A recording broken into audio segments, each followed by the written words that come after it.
Never mind me while I'm stepping out my circumference. I feel the nerves trickling down. It's life humbling. My words stutter, stumbling, staggered on caught off guard. This the life of a jigaboo, introverted, I'm scarred. Whoa, my murder been the melodies while they sing the choruses. Direct message from Slade saying we need more of it. Paranoia in my state, I see envy at high rates. Now it's crop off the fate, turn great so I fly straight. Was gone for a minute, now I'm back like an X with big factors. I see you turn flat like extinct like some raptors. When I drop food purposes and practicing patience, we move to greener pastures. They saying life is a matter of mastering basics and mastering patience. More time I get tired of waiting. Maybe it's fate procrastinating. The times are bad, so it really had me sprung like she got me doing things that I never do.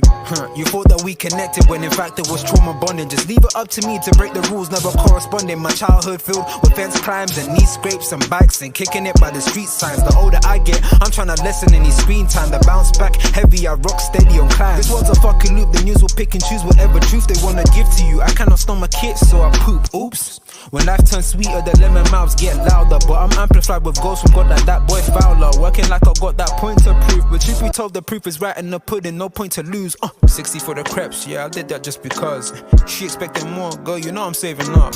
Left me on red, well, it was what it was. Never stress over them joints or in downs when times get rough, so I ghost. Long are the days when we was close, and when I see you, it's like two completely different type of goats. I approach the weekly fire dropping, which I'm feeding. Still, I don't expect to be the one. Your boy having bugs, still the songs get spun like Beyblades and teacups. My fun fair to those that ever really know me from jump. So what's up, I've been the one they all depended on like TJ. Now they're dead wilder than a furry knockout punch, leaving them straight stunned. It's hella fun.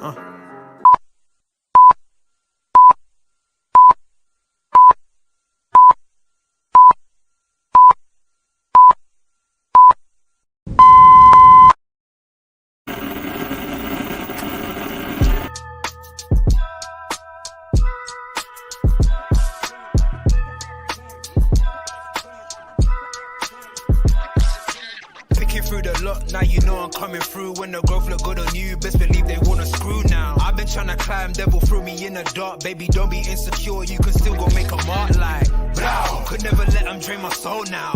Blow. Table turning like doorknobs, wow. Blow. I think I'm about to set sail. I'm a walking, living legend, walking with my chest out. Life keep dealing me cards, I keep fitting in love. Good morning. Good morning, good morning, good morning to everybody. Good morning, good morning. We're here. You already know why we're here. Liverpool knocked out of Europe. Knocked out of Europe by the mighty Atalanta. Big up to them, big up to them. And big up to everybody in the chat this morning. Guys, if you want to vent, if you want to get mad or whatever, do that. Do that. You have every right to do that, right? You know what I mean? We got knocked out of the Europa League, the competition that, you know, we all said at the beginning of the season, you know, that this was easy. We'd breeze through it. You know what I mean? We're the best team in the competition. Should really get to the final, at least, at bare minimum, at least get to the final, right? Pick up everybody in the chat again. Make sure you're smashing the like. Make sure you share and subscribe to the damn channel. Let's just get into it, man. Let's get into it. Big up Scraps, of course, in the building, my boy. Big up Captain Sal. Don't worry, we'll talk about it. We'll talk about it. Big up Revanite. Hope you're doing well this morning. Big up Steve. In the building, Gary O'Neill. It's time for you to come to FC Bayern. I will give you the keys to the kingdom. No one else wants to. Yeah, that's the Bayern Munich. That's an interesting one. I know we've spoken, obviously, offline and stuff like that. In regards to that, but we'll get into that at another time. So, Liverpool 1-1-0 last night, got the victory. You know, apparently we played better. Apparently we played well.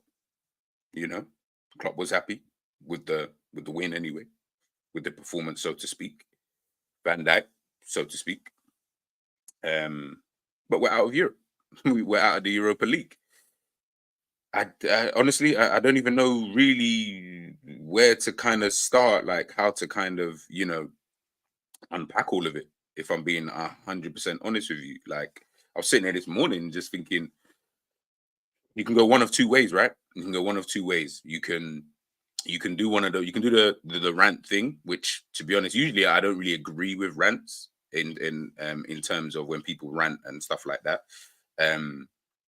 But I felt like, yeah, man, sometimes you know what, you actually do just need to rant. You actually do just need to be in a position where either you're tired, you're annoyed, or you're angry or upset, or whatever emotion it is that you're feeling. Sometimes you do just need to let that out. I feel like I did that last night. Big up Quasi. I was on his stream. Big up Terry on the Football Terrace. I was on his stream as well, talking about the game with Ram and Samuel and Rex as well.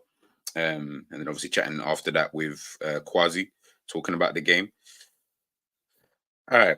In a general sense, before we dive into tactics or whatever you want to kind of get into, in a general sense, disappointing would be an understatement.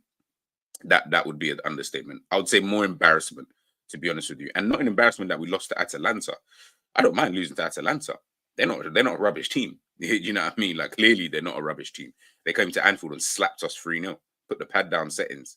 So clearly they're not as rubbish. Clearly they're not as rubbish as we probably thought. But then again, maybe we just thought we were just that much better in that kind of sense. And you know what? We had every right to think that. Do you know what I mean? You know, doing well in the Premier League at that time, and when we actually got the draw. Atalanta obviously currently fifth, sixth in Serie A, not doing too great. Obviously, then Giroud, after beating us at the first leg, they then surrendered a 2-goal lead. So I know everybody was looking. I know everybody saw that and was like, okay, yo, maybe. I mean, this might be the one. This might be the one. But what then proceeded last night, that was just like, I don't even know how to even explain it, if I'm being 100% honest with you, because what we saw last night was Klopp saying, when he came out earlier on in the season about being tired and being out of energy, running out of energy and stuff like that. Yeah, so the team looked like the same. The team looked exactly the same. They had run out of energy. I don't understand that, to be honest with you. If I'm being 100, I don't really get that. I don't see why you should be running out of energy. Played a very strong team. You guys can obviously see the lineup next to me here. Played a very strong team. I expected, because I thought, let's have that belief. Do you know what I mean? If there's if there's ever one team to be able to come back from what we've seen, especially in Europe, if there's ever one team to come back and get that victory. We saw it 3-0 down against Barcelona. We come back and win 4-0. Those kind of things. Istanbul, Olympiacos, when the chips are down, we needed to win by 2 clear goals. Those kind of things. In Europe, Liverpool are, everyone knows about us, comeback kings. That's where we kind of get that name from. You feel what in recent history anyway. That's where we get that name from. But what I saw last night, like, that was just pathetic. Like, it was borderline just pathetic. I'll be honest with you. It was, yeah, like I said, disappointing would be an understatement. Where was the tactics? As you guys can obviously see in the caption, where was the tactics? Where was the coaching on the sideline? Where was the desire from the players? Because of course, this isn't one of those things where it's like a one-side thing. Oh, it was just them. It's not like we lost to 3 own goals from one player. No, it wasn't even all that. This was everybody. This is on everyone. Do you get what I'm trying to say? This is literally on everyone. It's not, and you guys already know my feelings on Klopp, but this ain't even just on Klopp. I can't look at him and say it's just you. Do you get what I'm trying to say? Because it's not just you. You're, at the end of the day, you're not on the pitch. Players have got to take responsibility as well. Same as you. Same as you. I don't even understand that second half. I was about to say something rude, but it's early in the morning. I won't do that. But that second half, again, people in the chat, let me know. Let me know, because we all watch the game. Obviously, I know we all might see the game differently, but we all watch that same game, right? We all saw the same things in that game, right? Someone needs to explain to me what we saw in that second half. I'm tired of watching Liverpool this season, in particular, if we're talking about it. I'm tired of watching the same game over and over and over again. Are you people not bored? Big up Flawless. I know he always asks, are you not entertained? No, I'm not entertained. I'm not entertained. I am not entertained by this. I'm tired of the football. I'm tired of the lack of ideas from players that we would deem to be quality players. Now, this isn't and guys, and big up the ones in the chat, because like I say, and I'll have to keep reiterating it just in case new people keep popping up in the chat and someone's watching this and they're like, oh, this guy's just talking rubbish. You guys have heard me for the last 2 years talking about the same things. We're here right now, and the Klopp, is leaving the club at the end of the season, and I'm still talking about the same things. Me and Jerry for a year straight talking about the same things, and we're here today talking about the same things. Cool. Let's relate it to last night. Let's just even relate it to last night. You guys cannot tell me we did not just watch this game and you've not seen that before. You can't tell me that. I know we've seen it. Do you know how I know we've seen it? Because I've seen Salah miss chances. Idiot. Should be scoring goals. Didn't step up for the team when needed. We've seen all of that. We've seen all of these kind of things. We've seen the team having no idea how to break down a team. We've seen that's one of the things that we all talk about anyway. Yeah, Liverpool not really good at breaking down teams, and blah, when they sit in this low block and mid block and whatever block. We can't seem to do it. But we've been talking about this for time. For time. Surely, after 8 years, we would have come up with some idea that doesn't involve just pure individual quality. That doesn't involve a worldie from McAllister from outside the box, from Trent, from Endo. I'm talking about the Fulham game there. But it doesn't require where you say, you know what? I'm not saying individual quality can't save. Of course it can. Of course it can. Every team in football needs that at some point in time. But they also have second ideas, third ideas, fourth ideas before that even kicks in, though. I'm seeing this way too much. And I think that's what bugs me more than anything. In fact, no. That's a lie. What bugs me more than anything is that the discourse around Jurgen Klopp at this current moment in time. I'm sitting here like, hold on a minute. I'm seeing on Twitter or X, whatever you want to call it, I'm seeing, people talking about it. I'm like, but hold on though. When we were trying to have this discussion before, you people didn't want to have the discussion. Because you know why? Obviously, Klopp's, he took us out from the mud, you know what I mean? Like, he won the Premier League, he won the Champions League, you know what I mean? He done all these things, and, we're so much better since he came in, which is all true, by the way. Fantastic.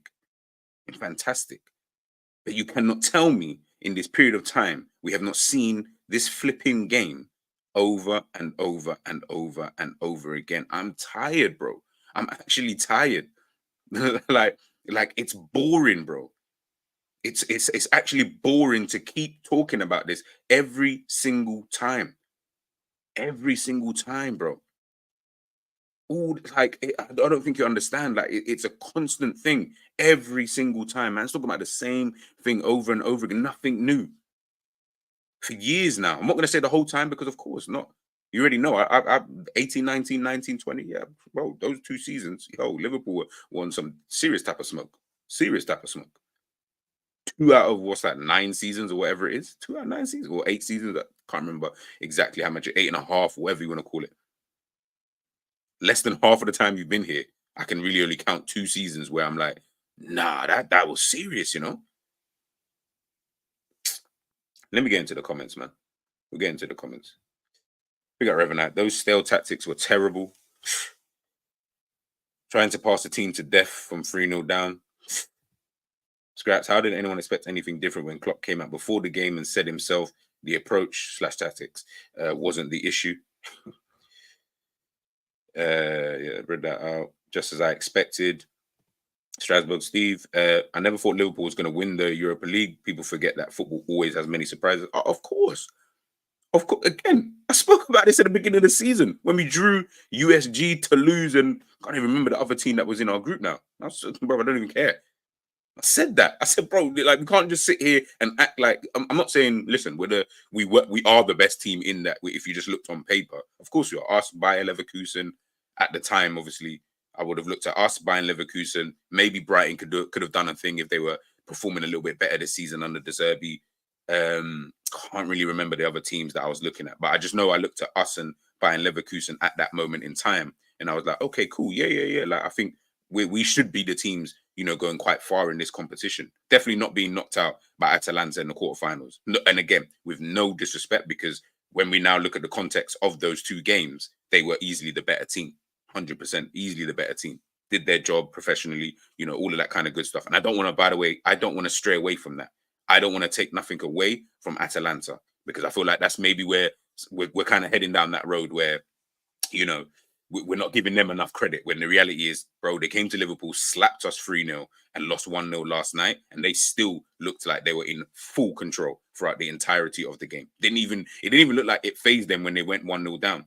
It looked like we were more bothered by being 1-0 up than they looked like being 1-0 down. That's how crazy the game even just looked on the surface of things. Of course, tacticals will probably give you some thesis or some flipping thread on flipping Twitter telling you about, yeah, this and that didn't happen. If we had this and that, brother, forget all of that. Forget all of that. Forget all of that. Because sometimes football isn't even as difficult as that. It really isn't even as difficult as that. And I think what bugs people the most, from what I've seen anyway online, the discourse and stuff like that, it's more the application. That's got nothing to do with tactics. That's got nothing to do with anything that's too intricate. It's just application. That's all, that's all people are even asking for. Even if you just applied yourself and everyone can see, nah, bro, you know what? We actually tried, you know. We actually tried. Like, it was crazy. Their goalkeeper like saved, you know, crazy shots and stuff like that. Then cool. People, you'd be upset and you'd be annoyed, but you can just live with it. You could live with it.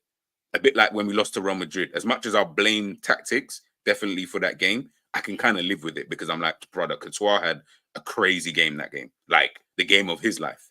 Do you get what I'm trying to say? Because of, you know, everything that he was doing. And obviously Madrid are Madrid, so kind of different circumstances. Angel, Atalanta went man for 180 minutes of strength and aggression. Klopp, the coaching staff, and the players have no answers, just kicking the ball long by the end. Captain Sal said they expect to drop points at Fulham. We'll get to that when we get to that. Bonkers, big up, good morning to yourself. Having the ball too much but not doing anything with it was disappointing. Brother, I'm tired of Liverpool even having the ball. But to be fair, Trent said in the interview, sorry, let me take that back, because he didn't say it. I will use my perception of what he said, because to me, it perceived that the team kind of don't really, not even that they don't want the ball. Of course, you want the ball because you need it to score. But when in the games, we prefer more for the opposition to kind of have the ball, especially in certain areas, because we're like, we'd rather you have it and give you that full sense of security, insecurity, thinking that, okay, maybe you might be able to do something, and then bang, we hit you. Again, we know the tactics. We can all sit here. None of us are tacticians. None of us, well, some of us have got our badges, so to speak, but none of us are professionals at this sport. But I'm pretty sure we could give you a layman's term of the tactics at Liverpool Football Club. Kind of tells you everything you need to know. Scraps, we're not intending you to pass it out about at the back. Matt gets the ball deep, but the 2 8s are somewhere up in the front line. No one even trying to make themselves available for the pass tactics. Brother, I saw Salah picking up the ball from deep. How about that? I saw Salah near the DM position. I started busting up. I started laughing. I actually started laughing because I said, "What? You know what? Forget it. Do your thing. Do your thing." Reverend, no open play goals in a while, tells you all you need to know. Yeah, I guess it is what it is.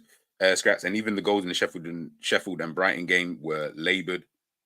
Yeah, I guess people don't care because you win the game, innit? So no one's gonna moan about them kind of things there, and I hear it, to be fair. Angel, we struggled with Palace's aggression and couldn't deal with Atalanta's physical style. The midfield is a long way from Fabinho, Hendo, and Ginny and Millie, and the attack has no Mane and Firmino. Yeah, no, of course. I expect it to be different anyway, but just not like this. Open play threat from Liverpool is the most worrying part outside looking in. You think it's a threat, boy. Promo, just like players, managers decline, Klopp will never rise again under any other team. Potentially not. Depends on what type of team he does get. 22, 23, but with fresh legs in midfield. Big up M. Thomas. He was actually chatting about you yesterday, man. I hope you're doing well. Promo G, it was so embarrassing. Atalanta are 6. Forget where they are in the league, because like I said, I don't want to disrespect them. I cannot disrespect the team who came to my ground and slapped my team 3-0. I can't even do that. I don't want to do that. That just sounds too bitter. I can only really look at Liverpool and Liverpool only for not being able to get the job done. And I think that's where we should all be looking at in a general sense. Again, don't want to be disrespectful to Atalanta. I can't. They're the ones who are going through to the semi-finals at the moment, not Liverpool. This is us in the first half. This was us in the first half, right? Had bare of the ball, as per usual, as I thought we would. We had 8 shots at goal, 3 on target, 3 off target. Kind of expect that, to be fair. We had 3 big chances. Salah, Wagwan. What's going on? I've been defending you like there is no tomorrow. I have literally been defending you. When the man them in the group chat are getting at me, I'm defending you. When the people online are getting at you, saying about selling and stuff like that, I'm defending you, bro. I'm fully defending you. The only thing I even have to defend you with is that your record is so phenomenal that it's the only leg I have to stand on. I ain't got no more legs no more. I ain't got no more legs to stand on. Like, I honestly don't have no more legs to stand on. I can't keep. I can't keep backing that conversation. But we'll talk about Salah. We'll talk about Salah in a bit anyway. But that's all the first half. Bare dribbles. We lost the possession 84 times. Bare long balls and that hero ball every flipping day. But you know, it is what it is. So if we go from, let's go from this, right? And I hope you guys got this imprinted in your head, right? To this. So who's 3-0 down? I need to understand. Who is 3-0 down? Who is 3-0 down? I beg you, someone in the chat, tell me. Who is 3-0 down? Who is free? Liverpool don't annoy me today. Who is 3-0 down? Sorry. Let me not even say 3-0 down. Who is losing by 2 goals and needs 2 goals? Because obviously we had scored the first goal in the first few minutes of the game. I don't understand, because by looking at this, you would think Atalanta, they just needed a goal. They just needed a goal. They were trying their hardest, etc., etc., etc. So you went from this in the first half, which, by the way, wasn't even that great anyway, despite what you see by the stats, because we watched the game with our eyes. But you went from that to this, where they were basically not even, even when you watch the game, it's like they weren't even like dominating. They were just doing their job. The simple things. Man-to-man marking. I know you guys mentioned it there, the man-to-man marking and all that stuff. We'll talk about that in a sec. Big chances. Liverpool need 2 goals, you know. And by the way, we just need 2 goals just to take it to even extra time, just to draw level in the tie. Liverpool need 2 goals. You had no big chances. You had no counter-attacks. And you had 2 shots inside the box. Make it make sense, man. Like, again, like I said, maybe one of them tacticals. I beg you, jump in here if you're watching this, because I need you to explain it to me. I can be a bit simple at times, so I might need you to just explain it to me. I have a vague idea, but I might need you to explain it to me. I might need one of your threads. I might need one of your theses. Just to explain that to me, so I can understand, like, yo, maybe Najee, you know what? Maybe it was just this, that, and the third. Because I'm watching the game and I'm sitting there thinking to myself, this doesn't look like a team that needs to win. This doesn't look like a Jurgen Klopp team that we're so synonymous with. This doesn't look like that. This don't look like a team that I'm sitting there thinking, nah, you know what? We're really going for it, man. We're actually really going for it. Like, there's nothing more that we can do. That's what I thought I was going to see, because I kept hearing reaction. Just like this match reaction. That's all I kept hearing was reaction. We're going to get a reaction. We're lost 3-0. We're going to get a reaction at Palace. We lose to Palace. We're going to get a reaction here. I didn't see the reaction. So I'm trying to figure out and understand. I tried to look at it from a tactical, logical sense. Didn't understand. Tried to look at it from an emotional sense. And I don't even like doing that. But I tried to look at it from that sense. I still didn't understand. So I need someone to explain that to me. I need someone to kind of talk me through it. And then maybe I'll be able to understand and be like, maybe so. And again, I don't want to take nothing away from Atalanta. They did their job. Like, they fully did their job. Man-to-man marking, the pressing. Went 1-0 down. No one looked worried. No, but like I said before, nobody from Atalanta to me looked like they were worried about being 1-0 down. Manager didn't even look like he was fussed. Kind of just looked like, you know, the ones where you're like, kind of thought that would happen. Yeah, I thought so. At some point, they would have to, surely in 2 games, we would have to score at least 1 goal. At least 1 goal in those 2 games with the chances that we had. Like, huh. Yeah, you see Liverpool. You see Liverpool. Supporting Liverpool sometimes is, yeah, it's a madness. It's a madness. This is obviously the average position. I don't even care about the average positions. I just put it there just for the sake of it being up there on the screen. Let me go through some of the comments, man. Were you surprised Klopp picked the lineup that he did? Let me even go back to the lineup that he did pick out. So was I surprised by the fact that he picked Allison? No. And by the way, you know Steve, I'm not. I mean Steve's my guy right there. Allison? No. Robbo? No. Trent? No. Van Dijk? No. Konate? No. Curtis Jones? McAllister? Zabozalai? No. Diaz? Gakpo? Salah? No. You could potentially have thrown Jota in there, maybe from the start. I don't really know what the fitness was like with him. So maybe one player, maybe in just Diogo Jota. But when he came on the pitch anyway, what the hell did he do? He weren't doing nothing. When Nunes came on the pitch, what the hell did he do? Nothing. Absolutely nothing. He looked as confused as Klopp did on the side. He fully just looked as confused as Klopp. You could tell by some of the runs, some of the things that he was doing. I was just like, but nothing, like Nunes was definitely not a problem. I can say that fully. He was not a problem yesterday. He wasn't someone I looked at and thought, bro, if Nunes, nothing to do with him, nothing to. And to be honest, I don't even really blame that forward line too tough. I'm actually looking further back. Why the hell are you passing I think Scraps, you said it. Why the hell are you passing the ball around so much? Brother, we need to score. I understand there's a line between patience and rushing, because especially because you need 3 goals. It's not even like you just need like a 1 goal and then you can kind of get it and then you can play the game at your kind of pace for the rest of the game and it potentially changes their game plan. Brother, we need 3 goals, Like we actually need 3 goals.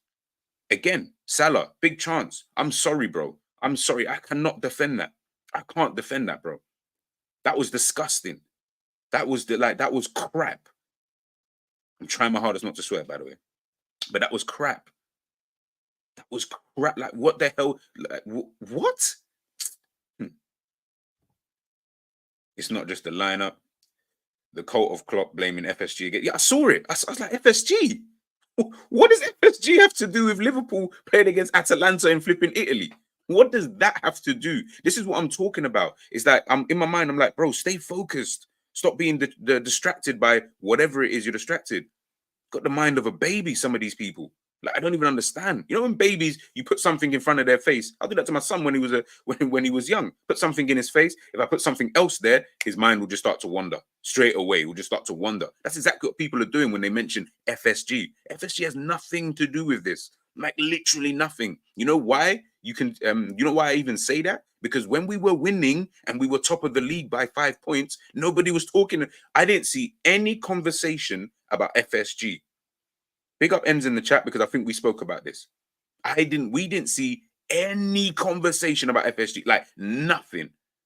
I even tried to type it in. When you try to type it in on X to try and see latest tweets or whatever, it was weeks that I was seeing stuff about FSG. And it was only really from those people who were like diehard fans of like really getting onto FSG. And I give props to them for still going even through this kind of moment because they stay true to their word. But other than that, in terms of the general consensus, I never really saw that. When Endo was performing, we didn't say FSG, did we? Nah, we were saying, nah, you know what? These lot are smart, like not FSG in particular, but we were saying, nah, we got one over on Chelsea. Chelsea spent 100 M's on Caicedo. Yeah, we got one over on them. Don't FSG give out the money for those kind of things? Oh, we bought McAllister for 35 mil. Oh, we got a bargain of the season. I don't hear FSG in that conversation. Oh, we got Zabozalai when he was the Hungarian Steven Gerrard. I don't hear any, again, I'm not hearing any conversation about FSG. Anybody who says that, bro, tell them to off. I'm not trying to hear none of that. That has got zero to do with last night. Like I said, stay focused. Stay focused. I beg, stay focused. FSG, come on, man. Like, you're just sounding sad at the moment. Safety first. Funny thing is, I thought when the season started that Klopp and the team were trying to implement something, but since the injuries hit, they have just been freestyling and using intensity to get wins. Totally agree. Tyler Jones, that performance was lifeless, especially that second half. Yep. Put that up again there for you guys to see. Those are the second half stats from a team who was supposed to be trying to win the game. Anfield Road ends. Funny how those of us who wanted a new manager last season were called all sorts and ungrateful, negative, etc. Now same top Reds all happy he's going. The irony in that one. Tyler Jones, that Salah decline is getting worrying. Bro, for me, it's hurting me the most because now I've got to face all of these man. Now I've got to chat to these man, and I don't even know how I spin it. I'm just gonna have to agree and be like, you know what, man, them were right. And I hate saying I was wrong, but you were right. I can't. What do you want me to say? I can't. The evidence is just damning at this point now. I can't do anything. I can't say anything. I really can't. Even if he was to fire us to the title and score in the remaining games, it would just be more about inevitability as opposed to, yeah, you know what, keep him, or you know what, yeah, he deserves to stay here, and etc. etc. Angel, in my opinion, we are trying to play an aggressive pressing style with players who haven't got the physicality or football IQ to do so. I agree with you. So why did the manager buy these players then? If basing on this question, like on this statement right here, why would the manager buy these kind of players? And if you did buy them hoping that they would be able to implement that style, which is fine by the way, because managers will do that. If you can see that it's maybe not necessarily working and we're getting injuries on top of that, maybe you try something different. Maybe you do something different. I don't know. Like I'm just, again, like I said, I'm just guessing. I'm genuinely just guessing. I'm not qualified.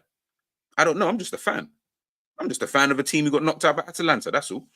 Strasbourg City. It was Sturm Graz was that one. Yeah. Apologies. Roma. I thought Roma in my head, but I would have put them just alongside like the dark horses kind of thing, because I didn't know that Marseille were going to do really, really well. Like that one actually kind of surprised me, to be fair to you. With Aubameyang in there doing really well in the Europa League this season. Roma Atalanta 2 was in the Europa League group stages. Yeah. Gap left wing back. Why not just play 3 at the back and change formation? I don't know, Anfield Road. I don't know, because I'm not the manager. I'm just the fan. We are just the fans. We're just watching the game, baffled, thinking, what are you doing other than putting your hand behind your back and just standing in the middle of the pitch, or not middle of the pitch, in the center of the pitch and just chilling. Just chilling. Man's doing up stupid smiles and that. Yeah, right. Atalanta fully deserved to advance. You definitely gave them guys their credit. Is it? No, I have to. I can't even not do that. Angel Salah doesn't even look like he strikes the football with force anymore. Constant slipper shots. I know, and this is why I say Savage and them man are gonna get onto me, because them man have been saying slipper shots for time. And I and I just kind of divert that kind of conversation. But what can I say now? I can't say anything. Them man were right. I was wrong. It is what it is, man. I apologize. Jerry, he did say that. He said, we don't mind losing the ball in midfield because we want you to try break out to attack. Then the gaps open up for us, etc. Okay, I just didn't, because I couldn't remember fully verbatim exactly what he said. I didn't want to come out and people saying, oh, this guy's saying quotes that he didn't even say. If Jerry's saying he said it there, because I know he watched it as well, then fairs. Then he did say it. And then that tells you everything. Promo, everyone's scared to take on their man. That is the best way to exploit the man-to-man marking. No one can dribble. It's actually embarrassing. How about what we did yesterday was definitely the wrong way to be able to combat a man-to-man marking system. Captain Sal, Klopp should have gone after last season's failure, as some of us wanted, but were abused by the cult of Klopp. Oh, Jesus Christ. Honestly, I've still got the DMs as well. That's the funniest thing. Safety first. Most teams just give Liverpool the ball, as we do nothing with and look useless in possession. I just hope the team have enough to get 2 wins and a draw to secure 3rd spot. Yeah, bro, like I said, if we go to Fulham in London, we win 4-0, everyone, it will just...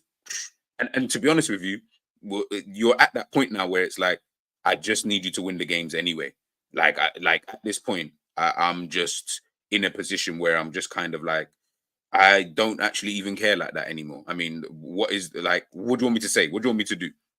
You know what I'm trying to say? What do you want me to say? What do you want me to do? There is nothing to say and there is nothing to do. That's the maddest thing.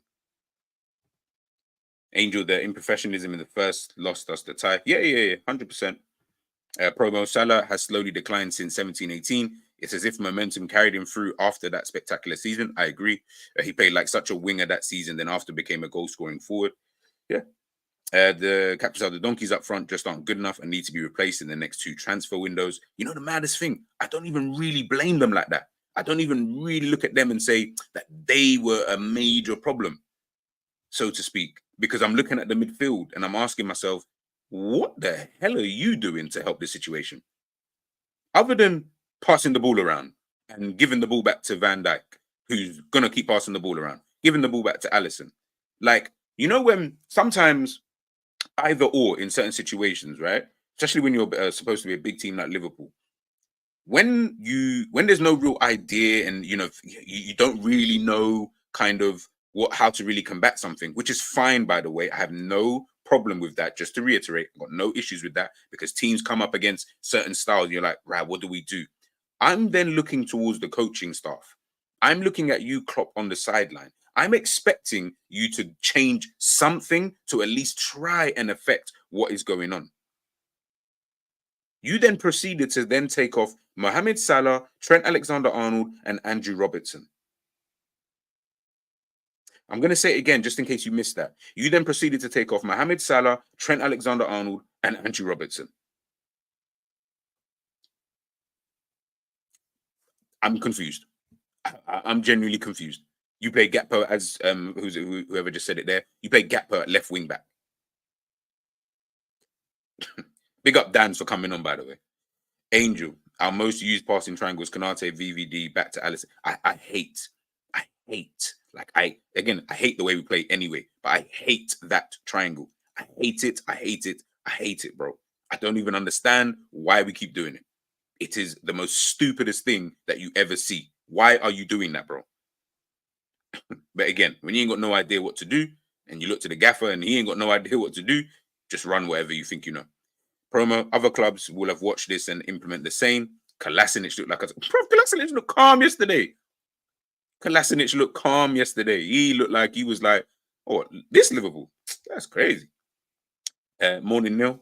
We are a team in need of change. Manager, players, to be honest, there's nothing we can really do now anyway. Forget even the manager. Forget the manager change and all that stuff, because it's coming anyway at the end of the season. There's nothing we can do about that at this current moment in time. This is why I look at the team. I look at the manager of what you're doing right now.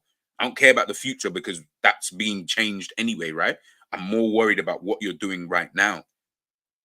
Winning 3-1 against Sheffield United isn't going to calm my hopes, isn't going to make me sit there and believe and think like, oh, you know what? X, Y, and Z's happened. The only way I'd be able to believe is if I see Arsenal, Manchester City fall off a cliff. We'll talk about Premier League here. Big up ends, man. Hope you're enjoying the holiday with the family, man. Say to first, the reaction from them is a clean sheet and they won. Yeah, I hear it. I hear it. Oh, the reaction for them. Sorry, the reaction for them. Yeah. That's what I'm saying. That is exactly what I'm saying. Is that was just good enough in that sense. Yeah, well, we didn't get slapped 3-0. This was the second half. Liverpool created just 0.04 XG in the second half against Atalanta this evening. You created 0.04, you know. You needed to win the game. What did you even talk about at halftime? Like, these are the things that, like, again, we've apparently got this, one sec. We got this documentary coming out. I would love to know what he spoke about. It would be convenient if they missed this game out, right? And if we beat Fulham on the weekend, if they just jump past this and just go straight to thing. I would love to hear what he said at halftime. And I would love to see the reactions of the players. Like I said, it's not just Klopp, by the way. We can't look at just the tactics and say, yeah, it's just the tactics. No, because the players, they're the ones. They're the ones who have to also take responsibility for all of this. Did you get what I'm trying to say? Gakpo playing well, so Klopp plays him in the middle. I think I was on big up Jamie. I think I was on his channel yesterday, and I think was it Adam? I believe Adam was the one who mentioned it. Apologies if that wasn't the case, but I'm sure it was Adam who mentioned it. The guy's playing well in one position, but you play him in another position to then play him in another position.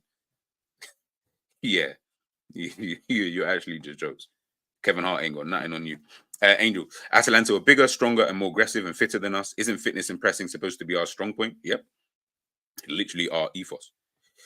Jerry, unfortunately, this game showed what me and G said all those years ago. Klopp is washed and he knows it. This and Mary jeans won't last a lifetime. You got to hurry up. Yeah, for real. Well, it's a bit like why you don't really see many people wearing Balenciagas anymore. They were in fashion at one point. They were the hot property. You know what I mean? Your man them used to wear the Balenciagas all the time. Yeah, man ain't wearing that anymore. For other reasons too, but you definitely ain't wearing it now. Strasbourg's tacticos be like the second half was a masterful display of reverse psychology, a signature tactical move that makes Jurgen Klopp's tricky reds the best in football history. Yeah, I know. I've seen it already. I follow a lot of these guys, and because I like looking at the tactics inside like that, and I also learn a few things about whether it be a turn of phrase, whether it be an understanding of certain positions and things like that. So I would always follow these guys. It's got nothing to do with that, but I would love them to be able to explain some of this stuff that we saw. I would love them.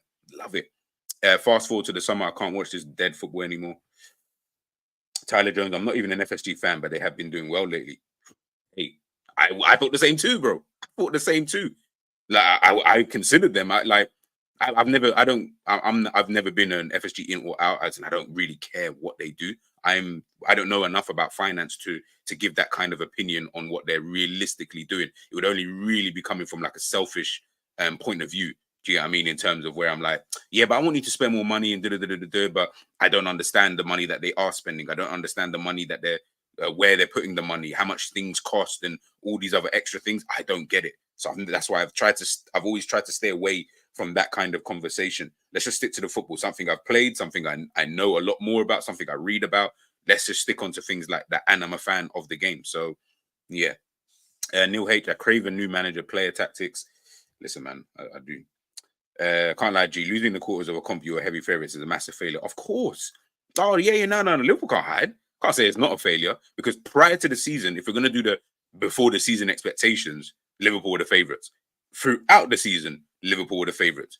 In this tie, Liverpool were the favourites. So it's definitely a failure. A massive, massive, monumental failure. Monumental failure. 100%. Can't say anything more than that. Premier League, I won't say failure, so to speak. Neil H, have you seen Szoboszlai play for Hungary? Different man. Completely. Yep. Brother, if FSG allow Klopp to sign whoever he wants, he may have won 5 titles through UCLs already. It's a fact. It's definitely not a fact. It's really not a fact. It's really, really not. Because by that same logic, if we just go with that same logic there, how did Klopp win the Premier League and UCL anyway? He didn't have the money, so to speak, from what people keep telling me. He didn't have the players that people keep telling me that he should have had. But he won a Premier League and UCL, if we go by that kind of logic. Like I said, I don't want to do that kind of chitter-chatter because, like I said, I don't know enough anyway about what FSG even do, in terms of their own finances. But I'm definitely not trying to hear that if Klopp had all of these things, we would have won this, we would have won that. There's zero guarantee of that. Literally zero guarantee. And the fact that he was still able to even win a Premier League shows me that he didn't need all of that. He actually didn't need all of that. The fact that Liverpool missed out on the title by 1 point twice shows me he didn't need all of that. He fully didn't need any of that. We can't keep using that same excuse over and over and over again. The only way you could use that excuse is if we were like in an Arsenal position at the time and then they go out and spend money. Then you're looking at the manager. But we can't use that same metric when the manager that we're calling world class, that the manager that we're saying is this, that, and the third, has done all the things that we've seen him do. And you're still telling me, yeah, but if he had this, what do you mean if he had this? How about if you just manage the game better in certain instances? How about in 4 European finals, you don't walk away with just 1 against Tottenham? Big up, bro. Hola. What you saying, my brother? You good? I'm calm, man. I'm calm. Season finish. I get to go on holiday, pre-season, look for a new club. I'm happy. They got Anfield Road then. Liverpool haven't scored from home playing 6 hours of football. That's a long time. Yeah, big up Adam. Big up Adam. Guys, if you haven't already, please subscribe to Adam's YouTube channel. Please. I think it's exactly that. Adam Naylor FC. Very, very good content. Very, very good content, man. I was watching some of it yesterday. And yeah, man, big up to yourself. Good morning as well. Asad G may ask, when did you begin to realize that Klopp isn't that guy anymore? Was it the start of last season? Nah. Jerry, you even answer that question. Well, In fact, stay right there, people. I'm actually going to do something right now. Stay right there. I'm going to play a clip for you. Let me see. And by the way, Jerry, it's not that clip that you're thinking of, by the way. Oh, okay. I'm going to see if I can find it in here.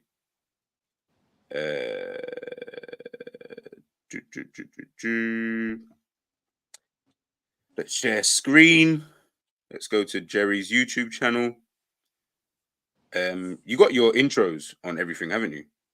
Yeah. Even Okay, cool. that one, even that first one, yeah, that one.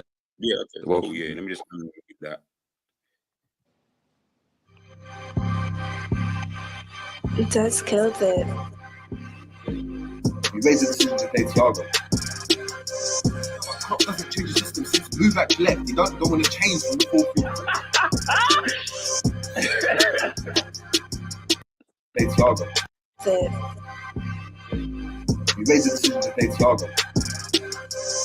Klopp doesn't change the system since move back left. You don't want to raise the decision to play Thiago. Klopp doesn't change the system since move back left. You don't want to change from the 4-3.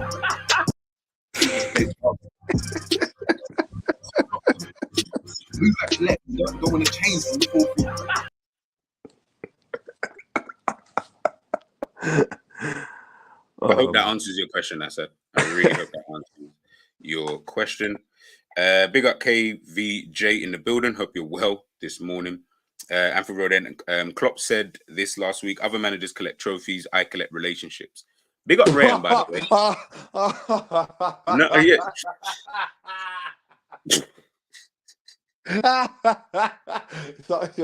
Shit. No, apparently I haven't seen the interview and or quote. But you know, Other managers collect trophies, I collect relationships. Bruv, that's something Future would say, you know. Yeah, on a track. On a diss track to Drake. And on a diss track to Drake. Other rappers collect trophies, I collect relationships. I don't fucking Bruv, yeah, literally. Yeah, literally. Literally. That's exactly the kind of thing that he would say and he would do. He makes me sick. Tusha, just remove Robertson from this team and place someone who can pass the ball forward. This team will be back again. I'm not saying that they won't be back again. I'm definitely not saying that. Definitely not saying that. Apparently, if he signed whoever he wanted, he would have. Yeah, I know. That's what I'm saying. Ends wait, what? Gakpo play left wing back. Klopp's on vibes. Yeah, well, not the kind of vibes I'm trying to see. The only thing Robertson does is pass back in defense. I never seen him pass forward in the last year. I wouldn't say that's accurate. Thought everyone was joking. And I know you're on holiday and that, and to be honest, it's probably a good thing you're actually away. you're actually away still. Because if you watch that, I promise you would have been vexed. Like, all jokes aside, you would have been vexed. Jerry, chat to the people, man. Chat to the people while I go through the rest of these comments. Chat to the people about yesterday, man. Yeah, man. It's just, am I surprised? Not really. Let's get the positives out of the way. Yeah. Got a clean sheet.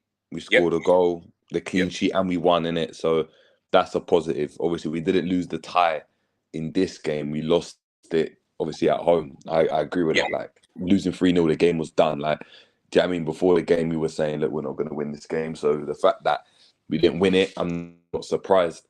I just want to echo what I think someone said in the chat, man. This was the competition that people say Liverpool are favourites in. Yep. This is the competition that everyone said Liverpool need to go and win this year. Mm-hmm. We've fallen in the quarterfinals. It's just unacceptable, man. It's unacceptable. And then when you start to unpack it, you can obviously then start to look. Obviously, hindsight's great. You can start to look at the reasons why. Was Klopp's announcement? I mean, the fact that Klopp announced him leaving, did it again, and I apologize to you right now, bro, because I remember I was saying to you I was like, nah, bro, like I feel like this is gonna galvanize the guys. I bought into it for a sec. I can't lie, I bought into it. Yeah, but I remember you saying it's the emotion. The wrong time. Yeah, I said it's the wrong time. It's the emotion. It's you can't, like, even though Liverpool's a club like that. I said the seasons we went and won the major trophies under Klopp, right? Ignore Istanbul. That's a 1 in a million, once in a lifetime. Yeah, that's a 1 in a million. Yeah. And obviously the game, even like at the Barca game, which is still, again, it was just like a 1 in a million game. When we operated, we were just efficient. It's like we went into games and it was just like goal. The celebrations weren't even mad. It was just like, yeah, come on, we roll into the next one. When we won the league, it was just boom, boom, boom, boom, boom. And it's like we had that level of just like, we need to just go win every single game. Mm-hmm. similarly to Arsenal, we've just gone and similarly to Arsenal last year, we've just ran on emotion. So everything's been emotion. It's been, we've got to do it for Klopp. Every league game is a cup final. And it's just like, you can't do that for every single game. That's why 9 times out of 10, the teams get relegated. That's why 9 times out of 10, teams that are like that never win the league. Arsenal always falter at the last hurdle. That's why you saw Spurs falter a couple of times, because they will get emotional when you think you're about to do something. The teams that have just been like proper efficient about how they've gone and done their business. Man City are the greatest example. Chelsea are a great example. Do you know what I mean? Under Conte, people didn't even remember that title winning season because they just went about their business, and Liverpool needed to go and do that, and we didn't. And now we're in a situation where, you know, Carabao Klopp, innit? That's what people are calling him, Carabao Klopp. Right? It's just that's the way you've left on a whimper. You've limped out of this season. And unfortunately, that's how he's going to be remembered. And I know people don't want to go and hear it. And people are going to say, no.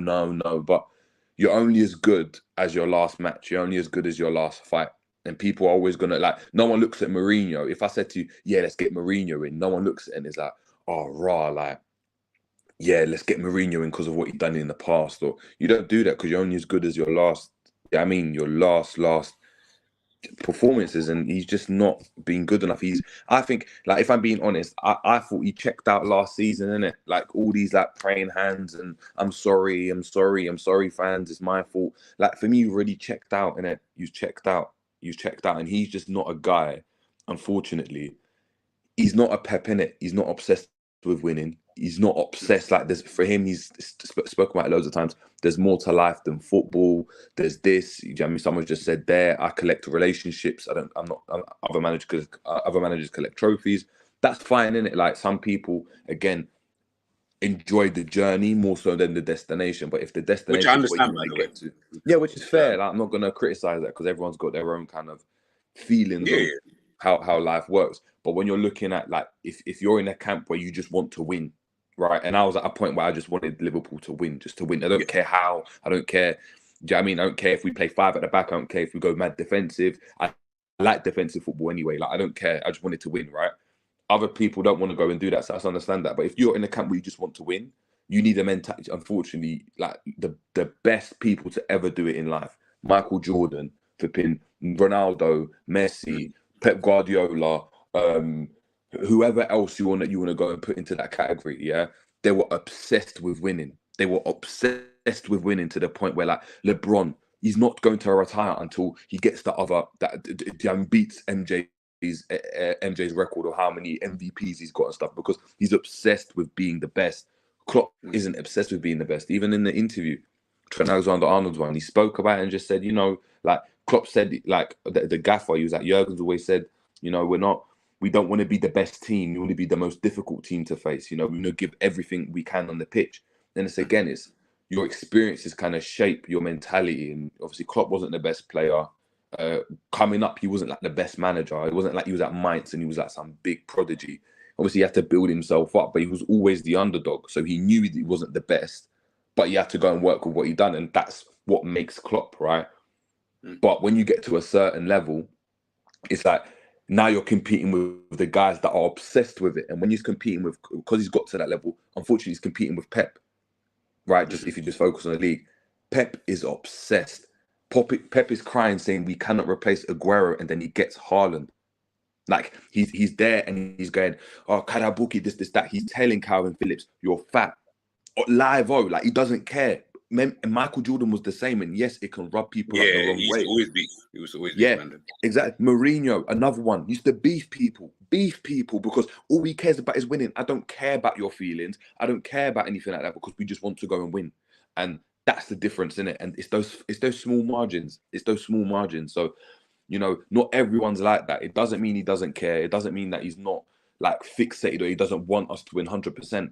But, you know, Klopp, after losing the Champions League final, was partying the next day, innit? Because of what they achieved. Like that's the difference. That's the difference. And look, no slout on him. He's the manager that we probably needed, if we're being honest. Like, we wouldn't have the transition from having like a Rodgers to a Guardiola, I don't think would have worked, because we didn't have that mentality. We wouldn't have understood understood like, oh, but he's leaving people out. There would have to be like instant success for that to happen, and that wouldn't have been the case with Liverpool. We needed this manager, but when you just want to go and win, you need, again, if you want to be the best people to do it have a certain mentality, and I don't think Klopp's got it, man. I don't think Klopp's got it, but it is what it is, man. I'm not surprised. It is that the season's done now, innit? So I don't know. Like I said, loads of things that just irk me now when I think about it. Book your tickets to Istanbul. People are still. Do you know what I mean? They're waiting for their refund, Jurgen. Bro, I'm still waiting for my refund, bro. Still waiting for my refund. The man I know have bought tickets to Dublin. Exactly. Some people have bought tickets to Dublin. They're telling them, yeah, we'll be there no matter what at the end of the season. Well, tough. We're not there. We're not there. I said tough. Tough. We're not there. We ain't there, bro. Like, we didn't go. It is, man. It is what it is. And you know what it is, yeah? Another thing about, like, with Klopp, yeah? And I'm going to play the clip now. You guys have a watch of this. In an ideal world, Liverpool are going to start strong, kind of thing. So, yeah. All right, so what do you think? How many? I've got a question. How many fist bumps from Klopp today at the end of the match? If we win, or just in general? Like, what do you think? Like, regardless, you think we win? You think we lose? How many fist bumps? None. I think he's going to do the same thing that he did. What's that? What game was it when he did all of that? Like, it was like 6.5 hours later. He's going to just end up doing something like that, just to be like, look, I'm sorry. Look, I know. And he's going to go, and I think he's going to go up to he's going to go to like the away fans, like wherever, I don't know where they sit, but wherever they're going to be sitting, he's going to go up to away fans and just be like, when he does that, I think. Like hand on the chest and that, like. Yeah, like, hand on the chest. It Just like it hurts. Yeah, like it hurts. Don't worry, guys. Like I'm with you. These times, brother, you're not with me.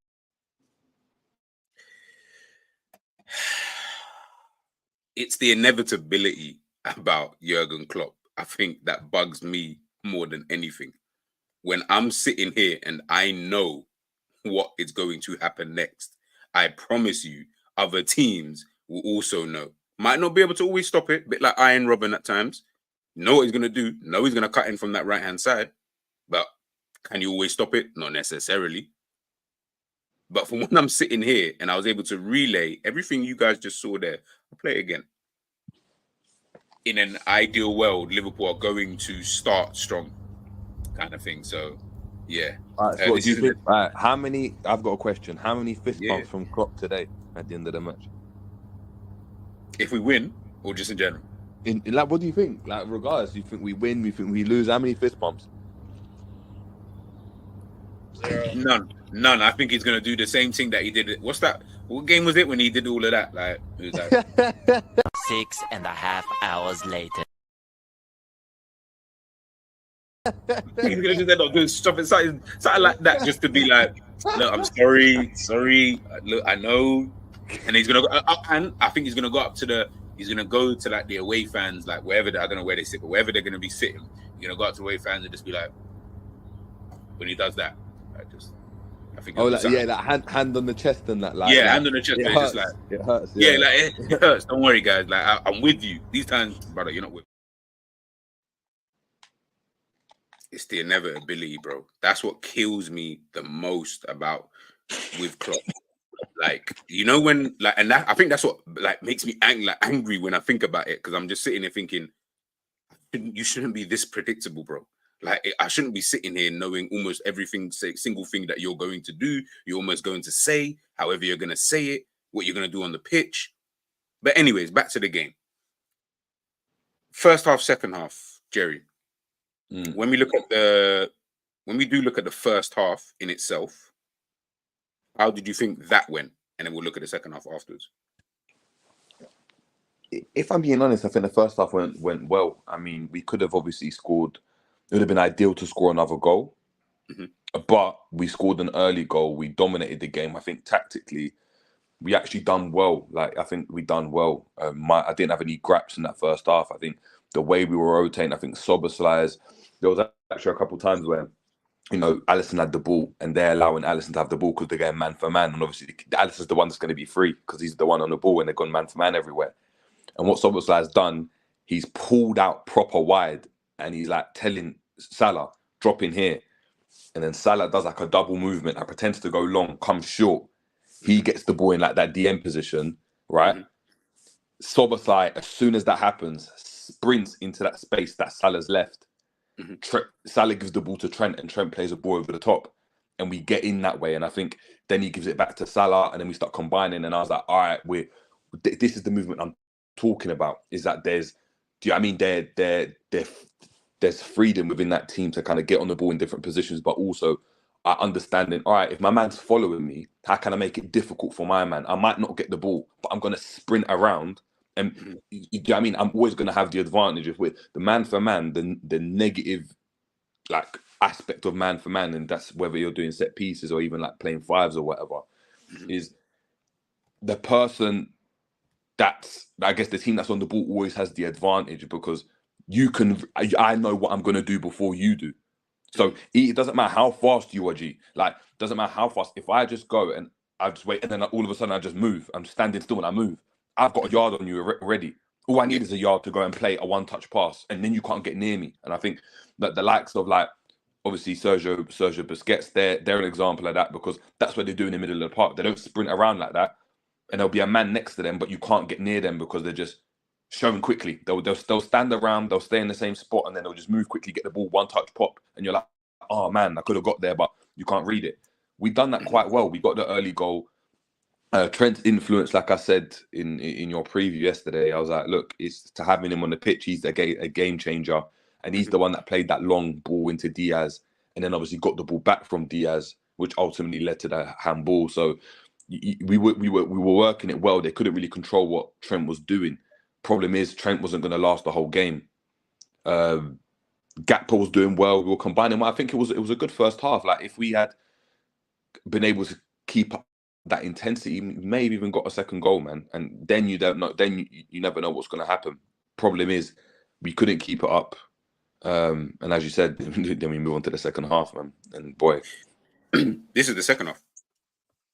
Chat to us, man. Again, in the second half, and towards the end of the first half, Liverpool obviously a couple times you could see like Trent, Virgil, especially telling the team to calm down. So a lot of times Trent was just like literally with his hands, just calm down, because although you want to go and play fast, some of these players where you could see were a bit too eager to just get everything forward. Like Konate was a bit rash. And he's just a rash player. I'm starting to really like question, like look at him and question him. Like I don't know why, but because you have the athleticism and you can get back, but Zuma had that in it. Like Kurt Zuma has that. Like it's pure centre backs that like nowadays, unfortunately, there's a lot of centre backs that have that level of athleticism. That Militao had that. Do you know what I mean? Like there's loads of centre backs that have that athleticism. For me, it's about how can you go and like again, how can you use your technique and apply it, which for me is skill, and I don't think he applies it well enough. I don't know. He was a bit rash in that game. A couple of times it looked like he was going to have a foul, but then obviously it's the tactics. We start to rush stuff, and obviously Atlanta had a couple chances in that second half though. When Liverpool are now obviously Gasperini or whatever that manager's name is, I think he changed it around really well. He didn't go man for man in the end. What he did, he kind of just played really narrow and forced us to go wide, but didn't allow us to break through the middle. And then they countered us through the middle, whereas we're trying to spread the pitch in order to move them about. So when we're doing that and you lose the ball a couple of times, or McAllister gets on the ball and he's not he's not a Moussa Dembele type of player, or he's not I don't know, he's not as press resistant as people like to think. So when he's getting the ball and someone's pressing him, of course he's not going to lose the ball, but he's not going to turn his man and break into space. And we spoke about having Soboslai and Jones in the pitch, and Jones especially, he's one that a man can press him and he can still get out of it and turn and then drive into the space, and he's done that a couple of times. McAllister can't do that. So when Jones is really high and you've got McAllister getting the ball, they just pressed him straight away, and all we can do is pass sideways and backwards, because that's what they're going to allow you to do. And they're not going to go and press Virgil van Dijk. They're not going to go and press Konate unless their back is turned, because they can have the ball. They're not going to hurt us. The Virgil van Dijk, maybe we go and press, but they're not going to hurt us. We're just going to force you to go long because we're marking everywhere around the pitch. And a long ball, as soon as the ball goes in the air, unless it's Trent, it's like a 50-50, innit? Like, you might get it, you might not, because I might win the header. The wind might blow. Like, you can't. I mean, you're giving away possession. It's a risky game. So once we went long, they were able to go and obviously counter us. And then when we're passing it around, you need a lot of concentration to do what. And again, Klopp's not like that. We're not like City. We're not like Brighton to just pop it around for ages to try and find an opening. We're not going to be able to go and do that. So there comes a time when we're trying to push it, and that might be playing the wrong pass, playing a square ball. Elliot switching the ball early and it just being intercepted by Zappacosta or whoever, and he's catching us on a counter. And then they were obviously able to cause us a lot of issues, and we were lucky, to be fair, not to concede, if I'm being honest, although we had a lot of possession. After that, though, obviously that was a tactical issue for me. For me, the worrying thing is when we made the changes, and to be fair, look, the Trent change he had to make because he just wasn't fit enough.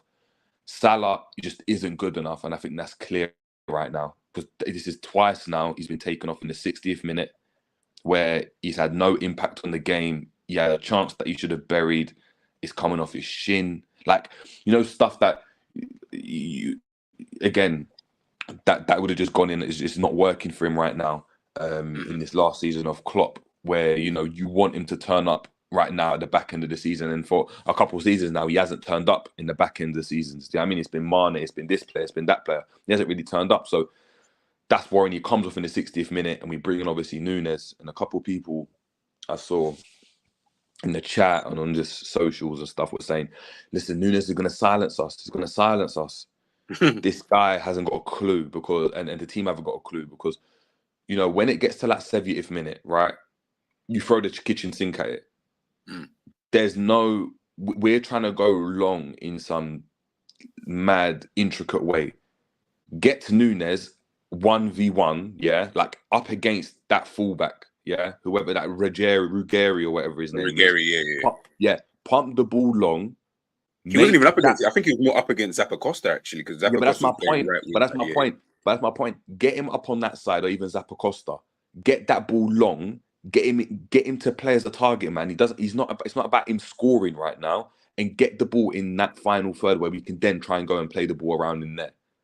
Instead, what we're doing, we're passing it around the back, trying to find an opening. But when they're going man for man, there's only so long you can do that before you yourself get tired, because you're being pressed around all over the place. And they're not pressing you out like by the keeper. They're just in their half. You're having to not only move around in that space. When you lose the ball, you're then having to go and cover your half, because you're sprinting backwards because they're catching you on the counter. And we just got tired. And unfortunately, all the gear, no idea, innit? All the gear, no idea. All of them. Do you know what I mean? Linda's talking with Klopp. They had no idea of what to go and do.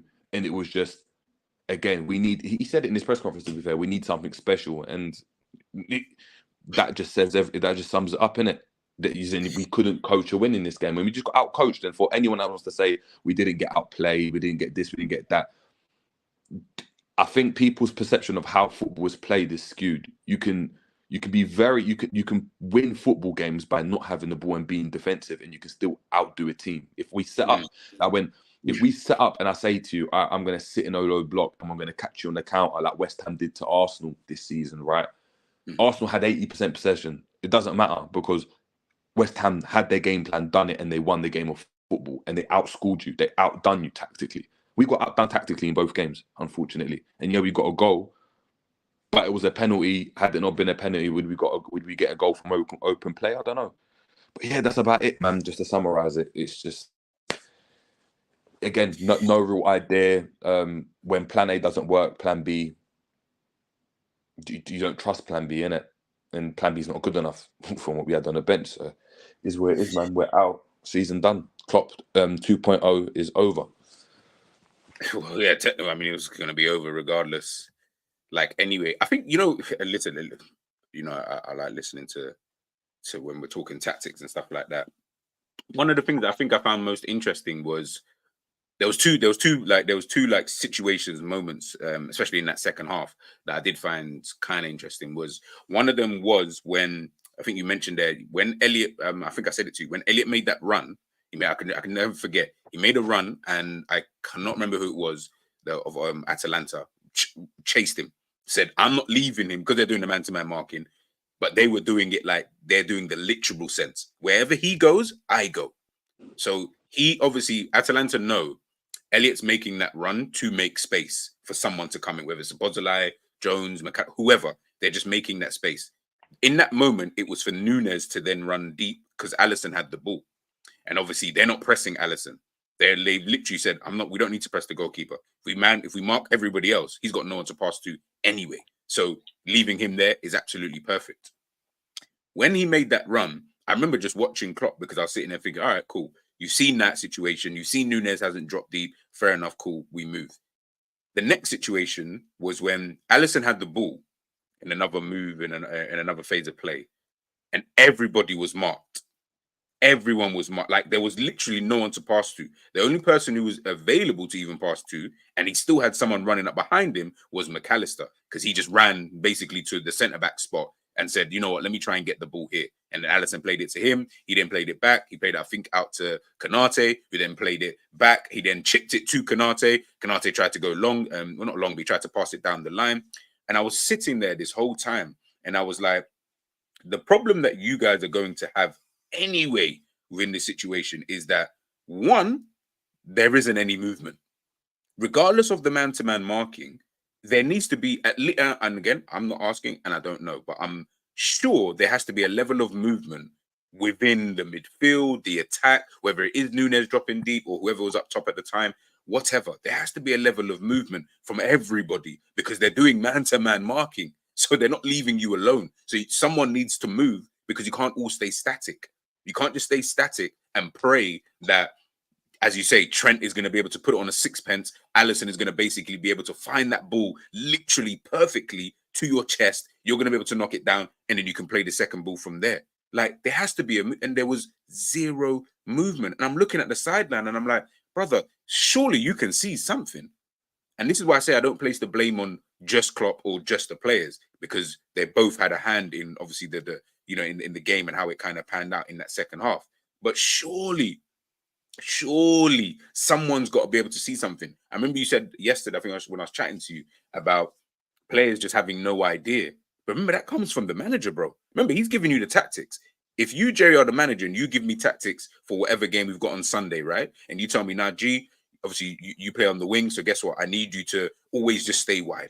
Even when the ball's on this, I just need you to stay wide and just close the spaces when their right back or right centre back has the ball. But I don't need you to do anything more than that. When we do have the ball, stay wide because we're going to have such and such coming in, whatever. I'm going to continuously do that. If I can see it is not working, one of two things needs to happen. Either I need to change what's going on myself, just on my own, without listening to you. Stop listening to the tactic. I can see it's not working. We're not doing what you wanted us to be able to do, which is fine, by the way, because it doesn't always work out. Or you need to be able to see this, which you can, and say, maybe I need to change something.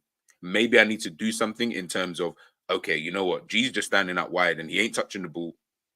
He's always just standing there. They've got their man who's obviously always marking him. They also get someone to come back and potentially double up on him when he is there. I need to either get him in the game or bring someone else on to do something different. Not bring someone else on to do the same thing that I was doing, which wasn't working.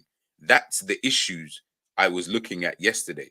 That's the thing. And to be fair, the issues that we've been talking about for time is those are the things that I'm like, I just need, and that's why the caption says, where was the coaching? Where was the tactics? Because I'm asking you, where are they in that second half? Like, man is 2 goals we still need to score.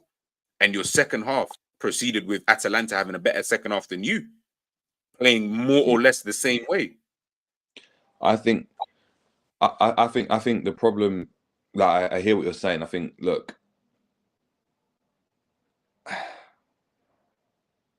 there was spaces, like, so even in that first half, I saw Trent berating Gakpo or Diaz, one of them, right? Because both of them, I think the ball, McAllister had the ball. He's quite deep. Trent's come inverted. Well, he's not inverted, but he's still out wide. And he's berating, like, this is early on, at Gakpo and Diaz to come into the space because there's, he speaks about having that 4 in midfield. There weren't 4 in midfield. There was three Yeah. because you got Gakpo on the last man and Diaz was out wide.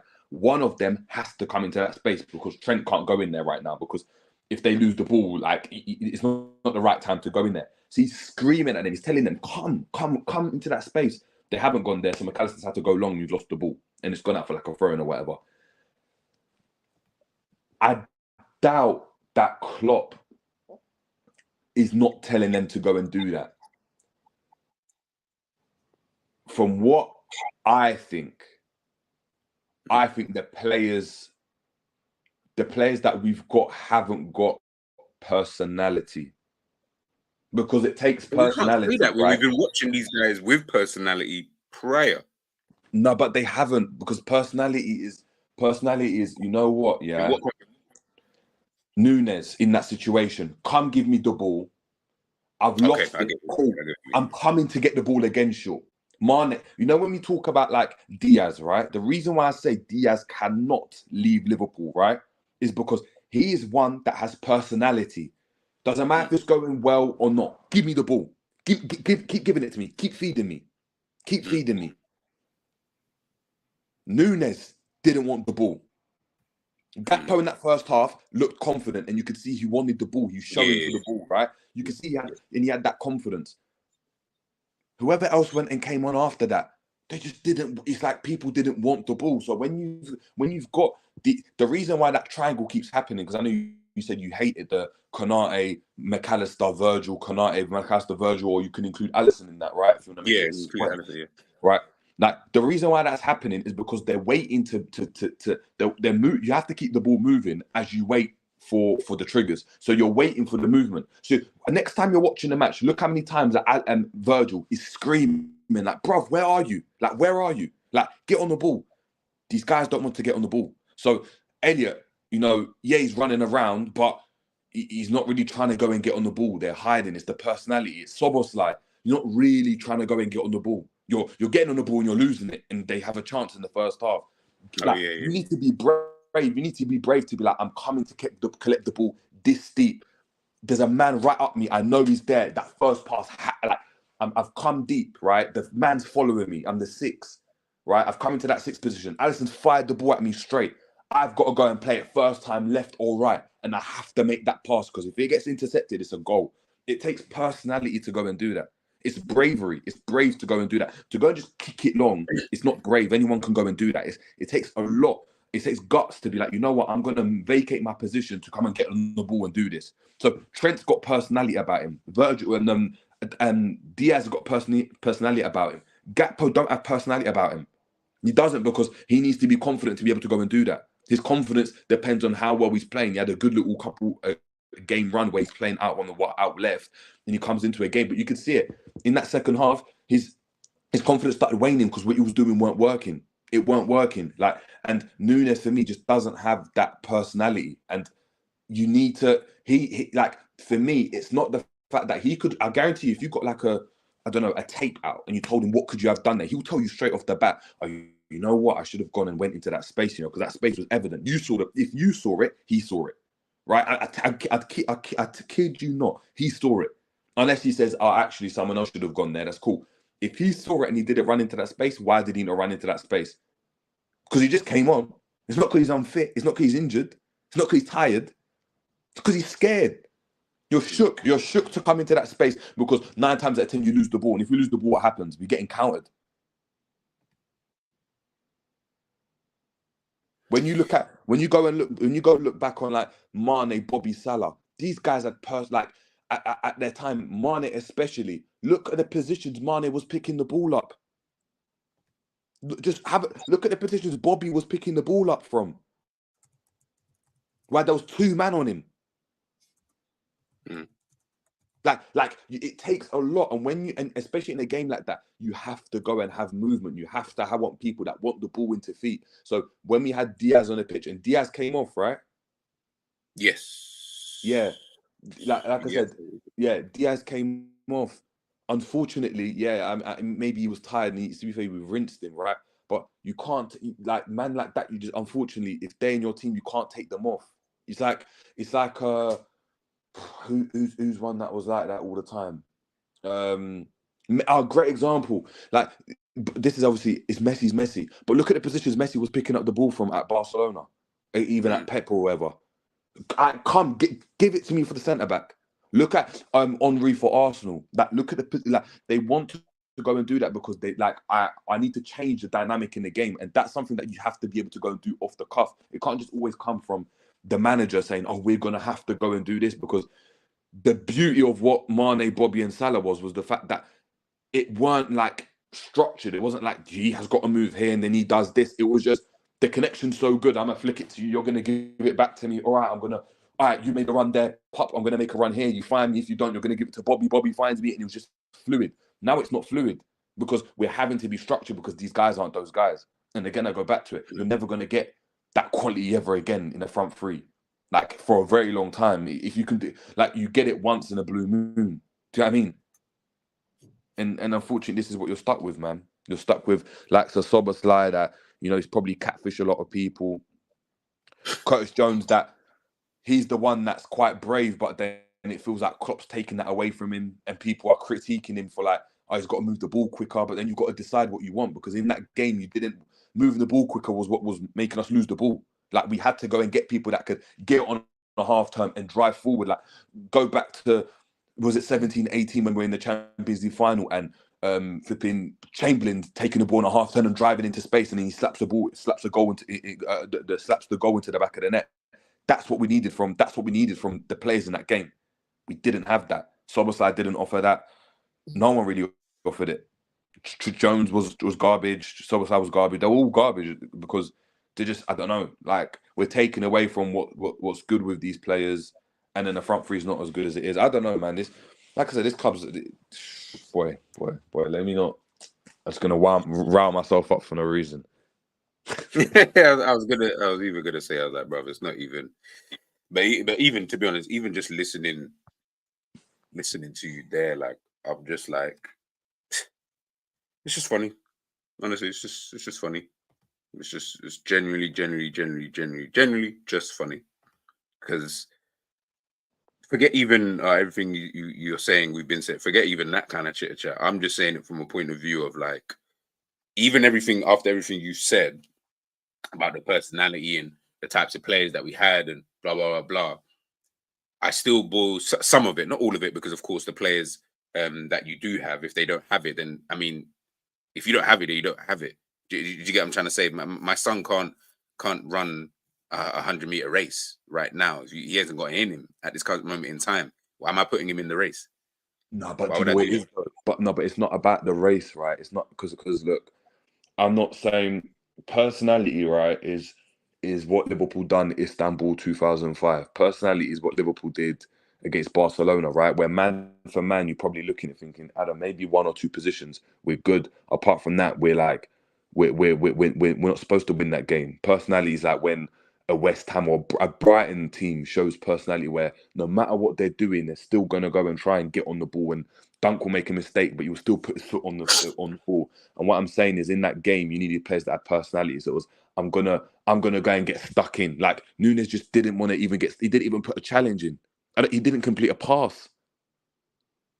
So go check the stats. He didn't complete a pass. So it's not about, like, I'm not saying Nunes is a world-class player and he can't do this, so why are we playing him here? Based off what we had on the pitch, did you go and give everything? Did you show, actually, no, you know what, I'm going to put myself, this isn't working, but I'm just going to put myself about anyway. I'm going to still try and do something. No. You hid. You stayed on the last man. You made a couple runs. You done some dead flick-on header in the last moments, and that's it. Even in saying that, which I agree, by the way, because, yeah, I haven't looked at the stats, but I'm sure he didn't do any of that stuff anyway. How do we know sitting here? No, we don't know. Where we are literally just second guessing from what we think, from everything we saw. And I think it is a bit of that. But how do you also not know that Klopp told him, go stand on the last man? Like, go and stand there. Do not come deep.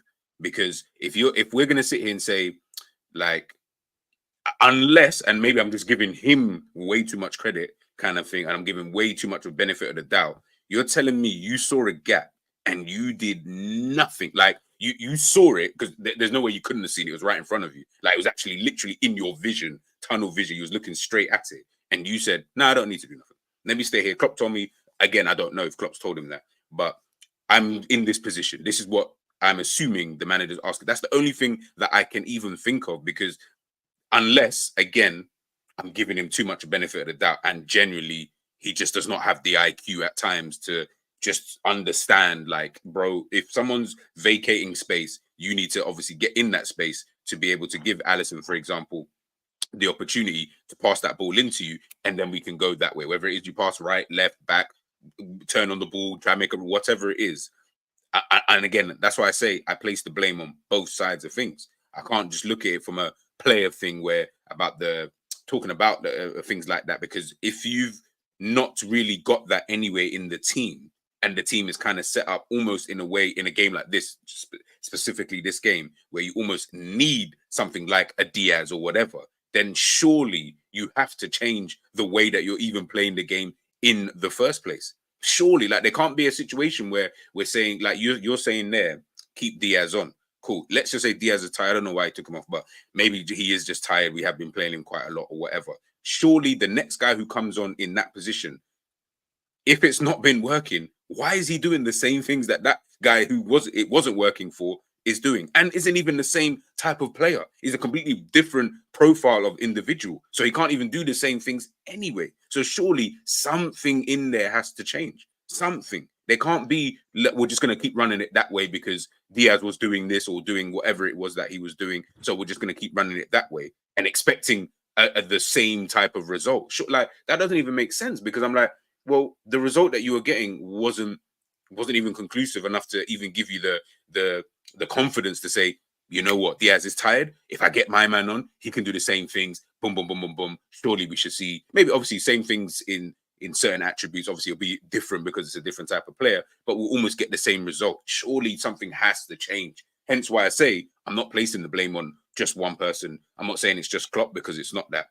I do look at the players as well, but I'm also looking at, ultimately, regardless of anything, we're not talking about a bunch of Sunday league players. We're talking about a bunch of professionals. So ultimately, there's going to be on one hand where you guys need to take the onus on yourself, and there are certain things that you guys do actually need to be doing, and you're just not doing it. On the flip side of things, I'm also looking at the manager and saying, brother, they're looking to you to be able to change something and tell them to be able to do something different than whatever it is that they're doing. Because at the moment, you almost look like you don't know what to do.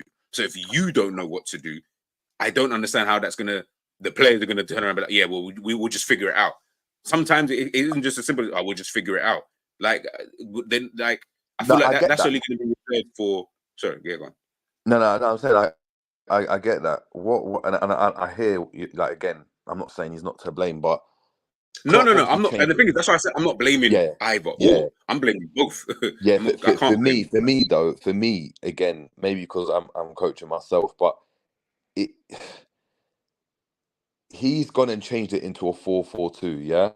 So what he did when Jota and Nunes came on, he actually went to a 4-4-2, and Klopp was actually screaming 4-4-2 because he didn't understand why the players weren't going into there. And Jota had to be like, oh, okay, because he started playing as the winger. He's like, they're playing 4-4-2. We play 4-4-2 right now. Irrespective of what formation Liverpool go and play, there's certain principles that Liverpool like to go and play with. So it's the fact that we go and press. So the first time you go and press, the rotations, and clearly the rotations were what were working in the first half. So you wouldn't really move away from that because it was working. The problem was these guys couldn't finish again. And you go look at some of the chances. We're trying to do like all like intricate 1-2s in and around the box when we could just like take a shot in it. Just take a shot. Like we're not.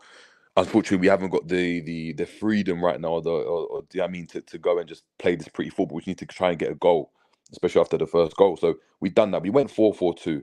Now, I'm telling you now, Klopp, there's no manager, right? No matter how you're playing, even if you go and tell him you want to stand on the last man, right? Or stay on the shoulder. If there's no space in behind, there has to be rotation. And even in a 4-4-2, you get big man, little man. So big man drops off, flicks it to little man. If big man goes in behind, little man comes to feet. Like, do you know what I mean? Do you know what I mean? To set it and then you can go along. Like there's always, those rotations always happen. In that situation, that's Nunes just not doing what he's supposed to go and do. And unfortunately, this happens a lot. Like when you go and watch Nunes look, like he gets in people's way, he makes the wrong runs, He's not a target man, so he can't stay central. He moves over to the left and to the right and gets mad, gets into Salah's space, gets into Diaz's space, and then we start saying they can't play together. Do you know what I mean? Gakpo doesn't look great when he's playing there. Do you know what I mean? It's like he doesn't understand the discipline of being a number 9. Like, people talk about Haaland and say his all-round game is not good. It's not. He sticks to what he's got to do. He sets the ball, he moves, he touches, he moves, and he's making those runs, but he's disciplined in what he does. Even Haaland drops in. When then Haaland drops in, someone goes in behind, but he stays on the last shoulder. I would be shocked if I heard that Klopp said, yeah, Nunes, stay there. And even if Harvey Elliott makes a movement to create space, you don't go and find the space, because space is what kills. And Liverpool play on space. But maybe, Liverpool... but is he not then expecting, as you're saying, if he's doing the 2 up front, why would he need to get there, enter that space when Jota's there? Jota should be entering that space. Because if he's, I'll tell you why. Because if he's the last man, right, and if he's the last man, the ball's coming to him, and they can't find him in behind. So a couple of times we tried to go long, and it didn't find him. Right, after a while, you've got to change it up. So how can you change the dynamic? Right, if I'm the last man and I'm pinning his centre back, if I come to feet, if he doesn't follow me, I'm going to get the ball and turn. He can't allow that to happen. So he's got to somewhat follow me. If he follows me, it creates space in behind me that Jota can I run into. And now Jota is equally as adept as going in behind as well. Likewise, when Jota drops into that space, Nunes can attack the space that Jota vacated. It's old school York Cole, flipping Heskey, Owen, like however you want to go and look at it, like 4-4-2, like Sunday League. That's what it is. It's like you can do it both ways. It's like, if I'm the last man, of course I'm the big man, so you can pin it into me so it can come into my chest and I can set it and then I can spin off. If I'm not getting it into feet or whatever, I can drop deep and see if that centre back follows me. If he follows me, great. They're spacing behind me, right? Where Jota or the other striker can go and vacate, can go into. That's what Bobby used to go and do, and Salah used to make that run when you go and look at it. So Mane will be a bit deeper. Bobby stays high but then drops into that space. Salah makes that out to in run into the space that Bobby left. If that doesn't happen, Salah drops in, what we've been seeing now with Nunes or Jota up front, and Jota makes that run out wide. And I think we got the was it the penalty against who was it against? Was it Palace? Who was it against? When Jota came on and he dubs people round on the edge of the box, on that not edge of the box, by the byline. Can't remember. I forgot what game it was, but he done that, and I think we won a corner, and everyone was like, "Oh yeah, he started really, really well." I think it's the first game he came back was against United. Maybe it was United. I don't remember. Yeah. Or Sheffield. Oh yeah, I remember. Whoever it was. But again, that's what I'm saying. It's about using that space. That space is something that you'd always go and do in football, no matter what formation you go and play in. If Haaland drops deep to get the ball and set it into someone, you see this. Doku's already making a run in behind because that's where the space is. Because you've disrupted that defensive line. Nunes had to go and do that, but didn't because he was shook. So he made it easy for the centre backs. It's easy for a centre back, but do you know how easy it is if a centre back just knows, oh yeah, he's got a striker, then the striker's just going to stay on the last man, and all I've got to do is track his runs in behind. All I'm going to do is keep looking at his runs in behind. You've got to make it difficult for me by coming short sometimes as well. So I think you're going in behind, and then all of a sudden you're like, oh, you've gone short. Now I've lost my man. You've got a yard on me. You've set it, and now I've left the space. That's what causes problems. He just didn't go and do that because, again, it's the personality in it. Like, it's not going well for him, but he's not that guy where he's like, again, like in Ian Wright, where he's like got that mentality where I'm that winner. Again, he's a confidence type of player, isn't it? That's what I think anyway. That's what I think. Listen, man, you guys are getting that Jerry James analysis today. You feel me? You're getting that Jerry James analysis today. Let's go through the match ratings before we head out of here anyway. Taking a look quickly, and then we'll head out in the next 10-20 minutes, guys. Also, guys, I will be back here 8 p.m. With Flawless, Steve, whoever else is free. If Jerry's free, then Jerry, potentially Savage as well, if he is available, doing the Premier League team of the season, player of the season, and young player of the season. So make sure after this video, it will redirect you there. Just hit the like button, go back to doing what you guys are doing. Allison, what are we saying? Good save. He made a good save. I'm not gonna lie, I think Alisson coming. It's mad to say that. I feel like he's disrupted. A little bit in this game, really, but I think he's disrupted the whole vibe of the team. Like, I'm not gonna lie. I know Keller maybe made like I don't know that mistake for the goal against Crystal Palace, or was it Crystal Palace or whoever it was? But he was he's been top, man, and he's been good. He's actually been good, and I think I don't know. You keep him in it. You keep him in, but obviously we've gone Allison. He's always gonna go and do that. I just don't think he's. I don't know. It just disrupts. Like again, you need stability in a defensive line. You need the same back line all the time, and we decided to go and change from what we were doing. Positive. I don't know. Yeah, I don't know. I give him in that game 6, maybe 7, 6. He made that save in it. So he made a save. Let's see how many clean saves he sheet. made. He made 2 saves in the game. Yeah, 2 saves in the game. You know what's crazy? He touched the ball 105 times. That was actually something that I looked at quite a lot because I was looking at who was touching the ball the most for Liverpool. And it was basically our back line. Robertson was with the least, I think, on 81. Konate on 100 and something. Virgil on 90 something. Trent on 90 something. And I think it was only Robbo who touched it least the amount of times out of everyone in that back 5.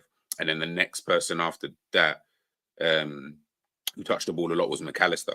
And then everyone else was like quite lower, like significantly lower than the rest. But I found that interesting, seeing that triangle of Alisson, Konate, Virgil, constant. Well, in fact, no, I say triangle, the diamond. If I'm looking at it here, McAllister, Konate, Van Dijk, and Alisson, that diamond are the ones who are constantly touching the ball. But I do think at times I get the whole, and I agree with I'll give it 6.5 actually. You got the clean sheet in the end. I agree with the whole what Jerry's saying there about obviously when they are doing the pressing, when they are doing the man-to-man marking, and in terms of what the roles of everybody else is to do. What I don't like though, which I think I'd put that more down to the players more than anything. I can't really say because Klopp is the one on the pitch actually passing the ball around.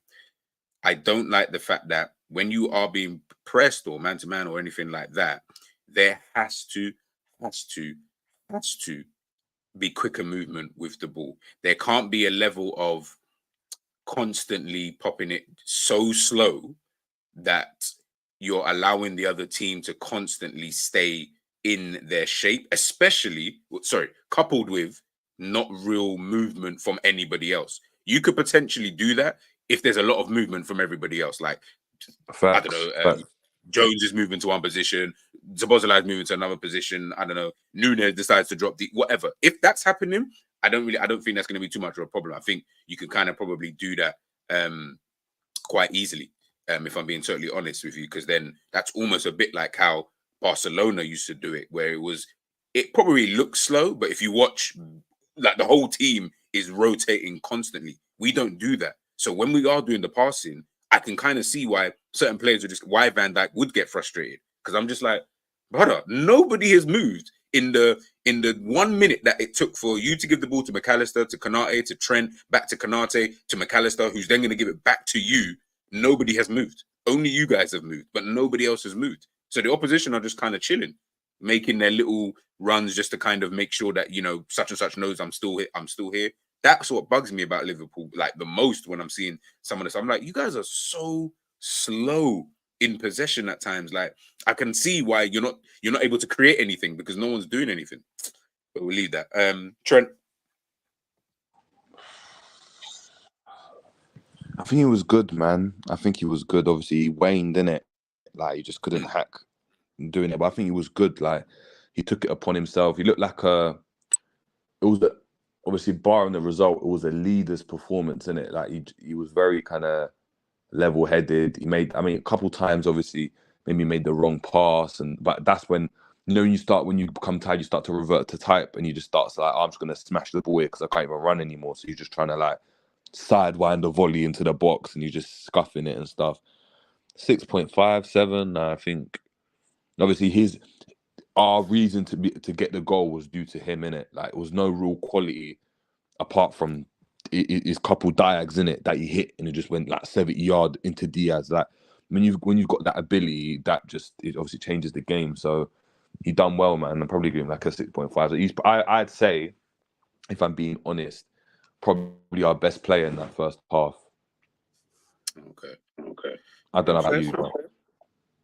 No. I think first half, yeah. But I did think after a while, getting into that second half, whether it's fatigue, tiredness, or whatever, I did think there were times when I'm sitting there thinking, your long ball cannot be something that we constantly keep doing. There were moments actually in Yeah, that that's what first I agree. half Yeah. where I was like, rah, he's like, you can see he's dribbling with the ball inside the pitch, he's getting forward. I was like, this is what I wanted. This is what I was talking about before the game. Do that more. I promise you, overall, you'll just turn into a complete midfielder that way, because it won't just be about your long passing, even though that's obviously a fantastic weapon. It will also be about when you do get the ball, you can bring the ball forward and then pop it off to Salah or whoever's out there on the left. He was doing that really well in the first half. Then the second half just became about hero ball literally all the time. And I was like, the problem you're going to have with that is it's quite easy to defend, especially in the man-to-man. Like, you are genuinely looking for them over the top, in behind kind of thing. Problem is, if the team do drop a tad in terms of Atalanta, that's and on top of, again, coupled with the rest of our team not doing enough movement, not dropping in to allow for you to be able to put it in behind, bro, now you're just putting the ball into just for no reason. You're just kicking the ball long for the sake of kicking the ball long. And I'm just like, I get why you're trying to do it, because obviously trying to get the team up the pitch and into space into whatever diag that you're trying to pass the ball into. But sometimes, and there was a few good times, I'm thinking, brother, just pass the ball there. In fact, if you pass the ball into there, we'd actually have a better chance of scoring. Instead of you trying to hit the diag, if you actually just got the ball into Gakpo, for example, he can actually turn and pop it off, and he can actually get the ball to that position that you're trying to get to a lot easier than what you're trying to do, because you're not going to get it into that position anyway without there being too much of an issue. In fact, if you actually just get it to here, either he's going to set it back to you for you to be able to play, but in most situations that I was looking at, Gakpo could actually turn. He could actually turn on the ball and then pop it to whoever he needs to. You've now got more of an option, and you can then decide to do whatever it is you're going to do, whether that's carry on running or stay back, whatever it is. But we can get the ball moving a bit quicker and into those dangerous areas a bit better. That's where I'm talking about, like, the patience. I'm like, yeah, sometimes when you guys are patient, your patience is pop it, and then kick long. Not every day I feel like you have to do this long ball. It can't be the only thing that we look for, because eventually, after a while, the other team are just going to be like, bro, if it's just going to be that, bro, any team could defend that all day, like for fun, But literally for fun. that's why I blame Klopp, though. That's why I blame Klopp, because I think he got tired and started to revert into type, which is like, I need to just get it long because I can't keep running with the ball. I'm getting tired. Like, do you know what I mean? So naturally you go and do that. Like, players, Gerrard used to do that a lot as well, man. You know, when Gerrard will get tired, you just get the ball and just start smashing it into different areas. Do you know what I mean? So you can get a breather and just jog up.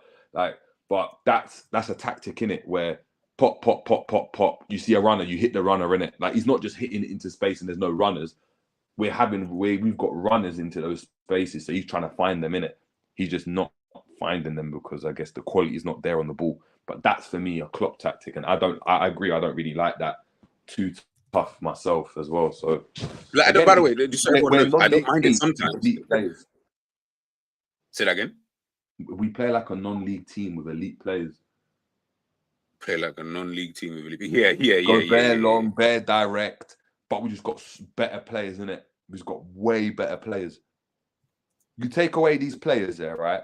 If you had like Luton's team and we try to go and play what we're doing, bruv, we'd end up looking like Brentford, man. Hence why there's the Thomas Frank links. Hey, listen, when that time comes, we'll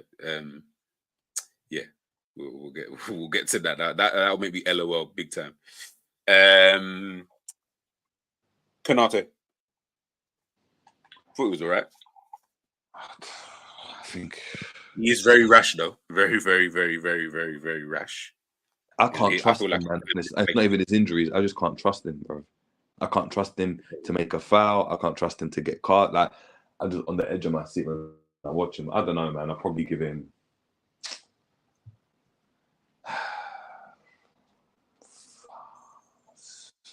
6. No, I think 6 was gone. Verge. Do you think it was a captain / leadership performance?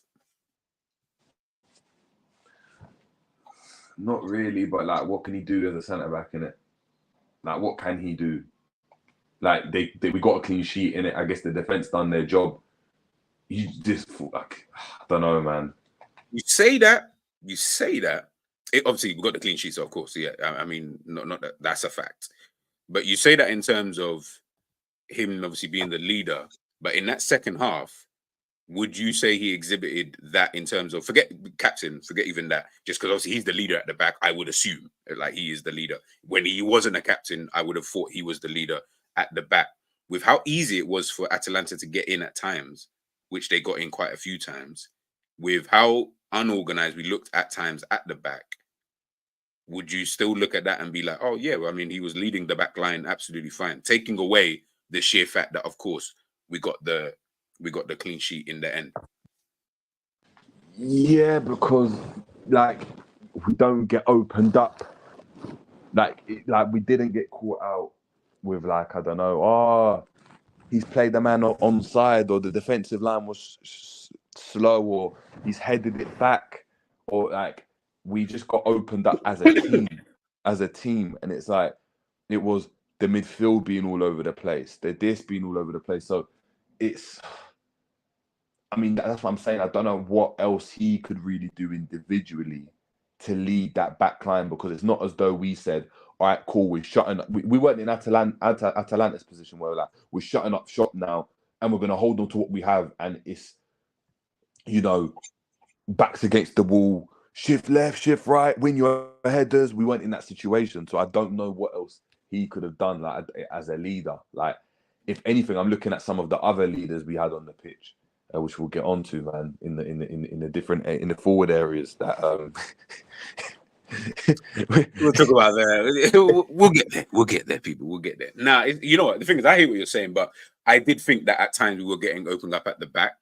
In terms of, obviously, of course, midfield, like we'll get into the other players as well. And everyone's culpable in certain situations, but there were certain times, especially when they had the ball in our defensive third and their attacking third, it didn't look like things were very much organized in terms of where the position of where certain players should be, not be. And again, this is why it's Klopp plus the players, because you can say, well, Klopp's probably told Robbo to not be in that position in this certain situation. But at times when you're watching, especially when I was watching that last night, outside of obviously him constantly having the ball and us doing the passing around at the back, at times when every time Atalanta were kind of getting in that second half, and they were, like I said, they were getting in quite a bit, it didn't look like we looked assured, in my opinion, so to speak.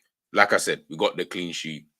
It's not necessarily a problem. But I didn't feel that confident, especially with those two at the back. You can maybe place more blame on the Konate potentially, because what you said there, I totally agree in terms of I can't trust the brother in terms of getting a foul or a yellow card or whatever it is. But I also looked at Virgil and I'm always like, the problem that you're going to have is you're so good that, of course, we're going to look to you anyway. So not that you need to be immaculate, because that's not going to happen every single bloody game. And you don't even need to be immaculate. But this game plus other games, when I'm watching him, I'm like, I don't even feel like you're even leaning the back at all in any way, shape, or form. I just feel like you're just another piece of whatever that is at the back there. And whether we get lucky or not, whether they miss, whether this, that, and that kind of happens. When Coop Miners was offside, I think it was the first half. Yeah, when Coop Miners was offside for the goal, everyone was like, obviously, Konate's pushed up very, very late. I looked at that straight away. I was like, brother, where was even the communication with this? Because Konate is literally by the skin of his teeth got himself forward. But Virgil's already way ahead of him. Trent's already pushed up in this position. Robbo's already. I'm like, did anyone even see Coop Miners? Because he was even in space anyway, regardless. Same like we had last week. They're just in space. Forget that they even scored a goal or don't score the goal. I'm like, but they're even in space. Like, there's anybody even watching these guys? Like, is anyone even watching these guys to even say you was at least aware, so to speak? Obviously, they were probably aware, but you know what I mean? Like, were you even aware that he was actually there? And I saw that with the Coop Miners offside goal. I was like, obviously, when we found out that it got called offside, I was thinking, all right, cool, let's see the thing. And when you see the replay and they put the still on, I'm thinking, brother, you could see that the team did not move up as a team at all. They didn't move up as a team at all. Yeah. And I can only look at Virgil in those situations because you are leading the back line. So I need to kind of look at you and be like, are you sure you're like, is everything cool back there? Like, are you doing what you need to be doing to make sure we got lucky there? So fair enough. And you could say that was great, but you can see with the way that he was offside with Konate being the last man there, I'm thinking, what's even going on here, bro? Because you got too many players in too many different types of position. It wasn't even like a Trent, Virgil, and Robbo were all in one line, and Konate just happened to be a little bit behind. No, Robbo was a bit this in position. Virgil was just kind of in his own space. Trent was kind of in his own space. They just all happened to be a tad bit in front of Konate, who happened to be a little bit behind. Those are the kind of things I'm looking at from the leading centre back. Yeah, That's but no, actually, I actually remember that. I remember that, and yeah, it's again, you can look at it. To be fair, you can look at it both ways. You can look at it like, and you do have to acquire some blame on that, obviously, to Virgil van Dijk. At the same time, again, it's Konate, innit? Like, everyone stepped up as it ran because although we can lead the team, the defensive unit works together, innit? They all need to be on the same page. Yeah. When I go and see 1, 2, 3 out of the back line all step up, right? And you're the one that's back, yeah. In an ideal world, you'd probably want Virgil telling him to step up. But even if you told him to step up in that moment in time, if that pass is played a split second earlier, don't matter if Virgil tells him to step up. You're still playing him on, and the goal goes in, and we score in it. So it's like, yeah, I agree. I think he could have told him, but again, it's just Konate, innit? Just a bit. I don't know, man. Like, he's not going to be a Virgil, innit? Like, he's not going to be a Virgil. No, I'm definitely not even trying to have him be a, but like Virgil's Virgil. Like, I'd rather him not. But that was just one glaring moment. There were other moments a bit like that in the game where I was just like, fair enough. But you know, it is what it is. What would you give him anyway? Would you say he was worse than Konate then? No. I think Konate was the worst. Well, he was the worst out of the two anyway. He definitely was out of the two. Like, I would give him a 6.5. Probably the same as like Trent and thing. Robert. He got done on the halfway line, man. Yeah, that was. And he tried to do the thing like it went out. Like it yeah. Over your head. Zappacosta, yeah, man. Give him like a 5. Give him like a 5, man, just for that. Imagine. For that lie. The thing is, bro, it was actually hilarious. McAllister. I think it was poor, man. I think it was very poor, bruv. Like, that set piece at the end just summed it up. That was the flattest, like, no angle, no shape on that delivery. It just went straight that, just kicked it down the middle, man. Yeah. Under fives game. I was like, yo, this set, the one where Nunes flicked it, I was like, that shouldn't have gone into Nunes. That needs to go back post, ball across the box, like head across the box. You just paid it flat. Like, I don't know, man. Yeah, that guy, again. Did you not feel for him a little bit because of the man marking at times? Like, No, I do, but what do you want me to do, innit? Like, if another team does that. Hey, look, I'm just here to add some nuance to it. Like, but I hear what you're saying. I'm saying I do. Like, I hear it. Like, it's tough. They man marked you, but then like they man mark Jones, innit? They man mark they man mark Elliot. Like, everyone got man marks. Everyone's in the same position now. What can you do to make that a bit different now? Could you have gone? I don't know. Maybe you tried again. This is what I'm saying is that you needed like a, if we had like a Musa Dembele in there, even like a Gini Wijnaldum, that proves that they can drive with the ball and turn a man that's tight on them. That's where it's like, oh, all right, cool. Like, that's the type of midfielder you needed in that game, and he just didn't offer that in it. So a lot of the time he got a lot of touches, but it was back, forward, back, forth, left, right. It was just that's what he was doing. Like, it was just there was no incisive pass. There was nothing, and unfortunately, that's what happens, isn't it? If he's easy to man mark because he's not like him dropping the shoulder. Yeah. I mean, like, it's easy to man mark. He's got to be a bit smarter, and I just don't think he was. I think it was just a poor game all around, man. Like Yeah, compared to no, like no. how he was against United and stuff, I think he was just poor. Yeah, no, 100%. I agree. Zabozala. Brother, when he gave away the ball, yeah, I started busting up. I was like, Zobo, trust me, I promise you, don't do this. Because if you give the ball away too many times in this game, people are going to get onto you. They got everyone in the chat. I see you men arguing about, not arguing, but talking about the Zabozala and all of that stuff. But yeah, I just remember when he gave that ball away, I said, boy, I started busting up. I actually started busting up. I started busting up. Yeah, you see, But on top of that, I do think at times especially first half anyway, at times I felt like, okay, yeah, no, Zabozalai, you know what I mean? He's just doing the. It's so difficult because I don't know how to rate the Hendo role, but he's doing that role ultimately. Like defensively, I thought he was kind of calm. Trying to get forward as well. I thought in the first half he was calm. It was only really in the second half that I felt like, brother, now nothing you're doing. Like you actually were just a useless person on the pitch in that second half. I didn't need you. Like I actually did not need you on the pitch anymore. Second half. First half, I didn't think was so bad. do you know what's glaring? Yeah, you know, in recent matches when you've even got like Carragher that saying, "Look, Szoboszlai, he's gonna have to do more. He has to do more." Yeah, he's just not doing it enough, and unfortunately, He was let's barely be getting honest, on the man. ball, though. I will say that. He only had 49 touches. Yeah, yeah, because he shook. This is my point. He was shook. He was shook. This is when I talk about personality. It's even like a Hendo, yeah. No matter what people want to go and say about his ability, man would like he'd still try and get on the ball. Yeah, he might make a wrong pass and stuff, but give me the ball, give me the ball. Like I'm gonna try and do something. He believes in his source. This guy's is sourceless. There's nothing like apart from a long distance shot. His passing's poor. He can't. He doesn't really beat a man like that.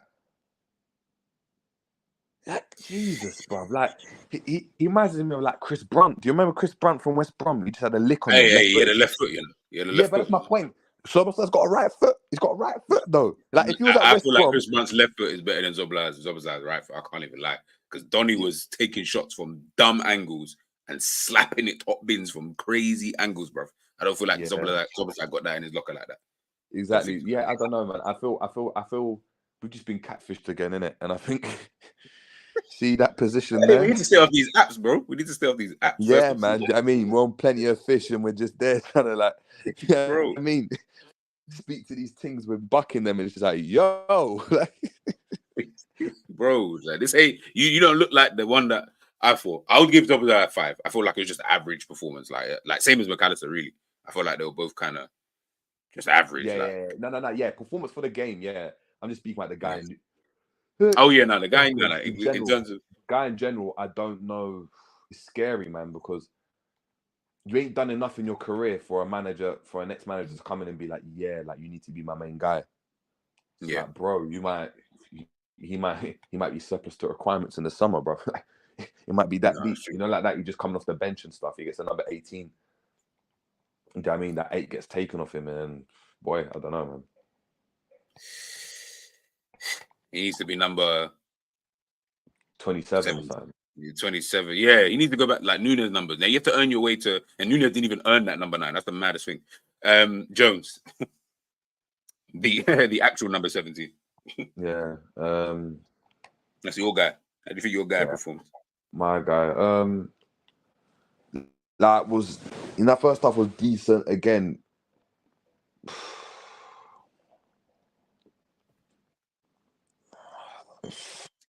Yeah, quite a lot of touches. 5.5, 6.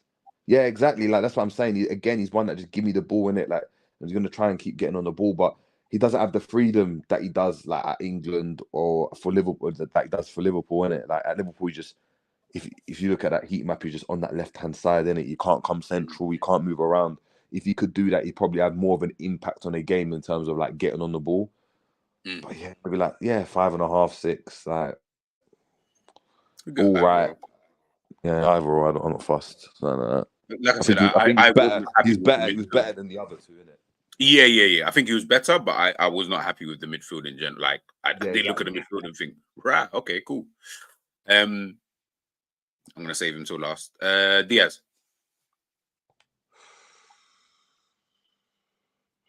6. Like, didn't get a goal, but obviously just,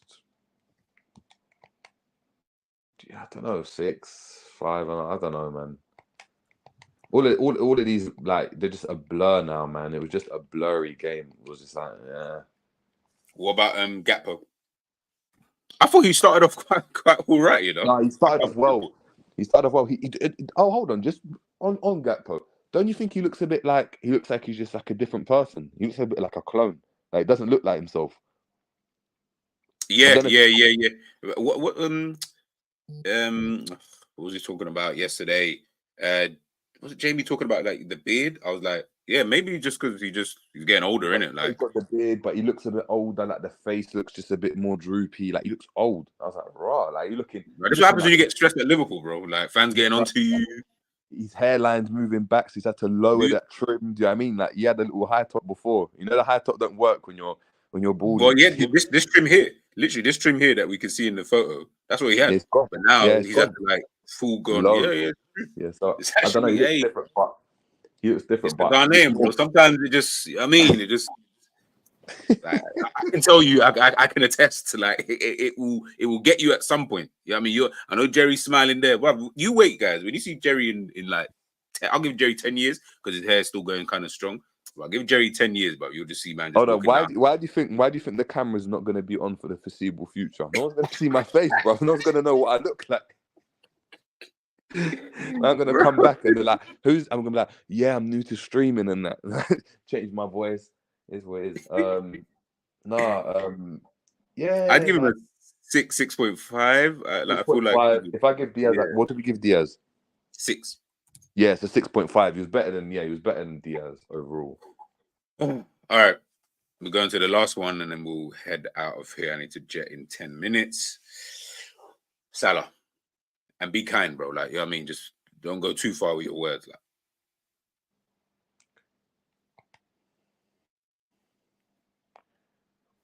3, 4. I'll speak on him, right? Yeah, speak on him. Yeah, I'm going to let you go first. I would give him a 3.5 anyway, and really I would have given a 3, but you scored, so I kind of have to give you, by my own metric, I have to kind of put it 0.5. Brother, and I said at the beginning of the stream, you are not offering me nothing right about now. Like, to the point where when you're on the pitch, and like I said, Enz, Jerry, Roms, Savage, whoever, because you've all tried to come at me at some point in time about Salah and whatever. In this game, bro, I'm looking at Salah, yeah. Forget the mischance, by the way, because that's its own thing in itself. Forget even that. You see the stuff that you was not doing, that was pissing me off. I'm like, at one point, I forgot you was on the pitch. Anytime I forget someone who's on the pitch, yeah, you're rating, you're now below 5. I can't not forget. Like, I can't forget you're on the pitch. That tells me that you didn't do anything to even what. Heck, I know the goalkeeper's on the pitch, even when he doesn't do anything. That tells me something. Bro, you were doing nothing of note, to the point where now, because you're dropping deep to pick up the ball and stuff like that, which I found hilarious when I'm seeing Salah in the DM position, picking up the ball and popping. I was like, Salah, I could tell you're not comfortable here, my bro. Yeah, you're definitely not comfortable. But it's not even that. It's because you don't have the threat in behind in terms of, at times, other than that one chance that he did have. When that got nullified, bro, you didn't do anything though. Like, you actually didn't do nothing else. Like, at least Diaz, at times in the game, with his trickery and the jinky majinky thing, he can still try and, do something. Like, Gakpo, he can still carry the ball really, really well. Bro, you did nothing. Like, nothing at all. He would have actually even potentially have gotten away with it when he tried to do a pass into Diaz, and I think the defender cut it out literally at the last second. I was like, this is why you're so annoying, because you'll do stuff like that, and then I'll be like, this is why you kind of need Salah on the pitch, because no one else is doing that pass in the forward line. Like, Gakpo ain't doing it, and Diaz is not doing that kind of pass where that 1-2 where they can see and it's just into someone who's running onto it. Them man are not doing them kind of passes. That's why I need him on there. But then your overall rest of the game, brother, it was like you was, and I remember just sitting there, and one of my other boys telling me, he's like, bro, gee, see, you're a Salah guy. Yeah, you're gonna need to have a word with him, you know, because man touched the ball 36 times in the whole game. You touched the ball 36 times in the entirety of the game. That's including the penalty. That's including the missed big chance that you had, where you, for some weird reason, you tried to lob the keeper, and the way you lobbed it was just all left. I think it even hit your shin, if I'm not mistaken. You touched the ball 30 odd times, bro, in the whole game. That tells me you were non-existent for majority of the game. And I'm just like, I can't keep even defending it, bro, because from when you're in a position where you are the main guy, and we talk about it, and he's this and he's that, and all the things I agree with, in certain moments, brother, I need you to at least try and do your part. And I need you to try and do your part. Do you get what I'm trying to say? But yeah, what about you, man? What about you? Do you know what says it all? When his beloved gaffer takes him off in the 60th minute in the 2 games in a row and doesn't even look at him, he walks to the bench. Doesn't even look, bro. He didn't even look at man. I said, yeah. Now, Salah, get off the pitch, bro. Get off the pitch. No, it's done. Like, unfortunately, like, listen, from what I hear, the kids are already in Saudi. Do you know what I mean? They started their summer holiday early. Weather's hot, and yeah, it's time to go, bruv. Like, look, you can stay, but it'd have to be as like a backup in it, like an option, like not a guaranteed starter, just someone that we've got there. Like, oh yeah, like look, game's going wrong, bring on a Salah, maybe he can get us a goal type of thing. It can't be we rely on Salah because if we do that, look, he'll still get his goals, but it will end up being like an Udinese, innit? You know, when they had like Di Natale and that, he's like 36, 37. We're like 36, 37, and he's still Di Natale is your best player. Hey, and everyone else is just playing through boy. him. No, respect my boy. What? Di Natale is a baller, though. I didn't care about Di Natale being a baller. I'm saying respect my boy, like going to Udinese and that. No, I didn't say he's going to Udinese. I said Liverpool are going to end up being like a Udinese with Di Natale. Okay. Where my man is 37 and he's washed, but he's still your main guy, and you just can't. You're still just relying on him, and he wins you a couple games here and there, but overall he's just dead. And yeah, man. Like, problem is, obviously you're not going to replace him man for man. Good thing we've got a new manager coming in that is going to have a different system, and heck, maybe McAllister becomes your main man in it and becomes like this number 10 or like a Nerdegaard or whatever. I don't know. We'll have to wait and see. But yeah, Salah is just, again, he's going out with a limp in it. Like, you look at how Mane went out. Do you know what I mean? People are looking like, yeah, he's going out from strength to strength. We made a mistake. No one's saying that about Salah, unfortunately, man. If he goes this summer now, no one's saying that about Salah. And that's the thing. That's just sad to see, man. Those are match ratings, people. Those are the match ratings. You guys can see it for yourselves. Rate it however you want to rate it. That's up to you. I couldn't really care less. Yeah. Final thoughts, man, before we head out of here. Bro, Savage, shut up. I said Salah plays like he's wearing Crocs. Bro, shut up. I don't even want to hear that. In it, without sports mode on. With the heel just flapping about. Like I said, guys, respect Salah, I beg. All right, final thoughts, man. Obviously, we've got the game. Is it Saturday or Sunday? No, it must be Sunday. Sunday. And obviously, we're out of the Europa League. We went out with a whimper. Yeah, guys, if you've got any questions, don't worry, I'll go through. If you've got any questions, I will quickly run through them before we head out of here as well. But yeah, no real thoughts, man. It is what it is. We're just trashing it. All right, let me go through this. G, when was the last time Liverpool scored from open play? I think someone put it in the group. I feel like they said 6 hours. I feel like someone said 6 hours. But someone could probably answer that straight away in the group. I actually couldn't really tell you.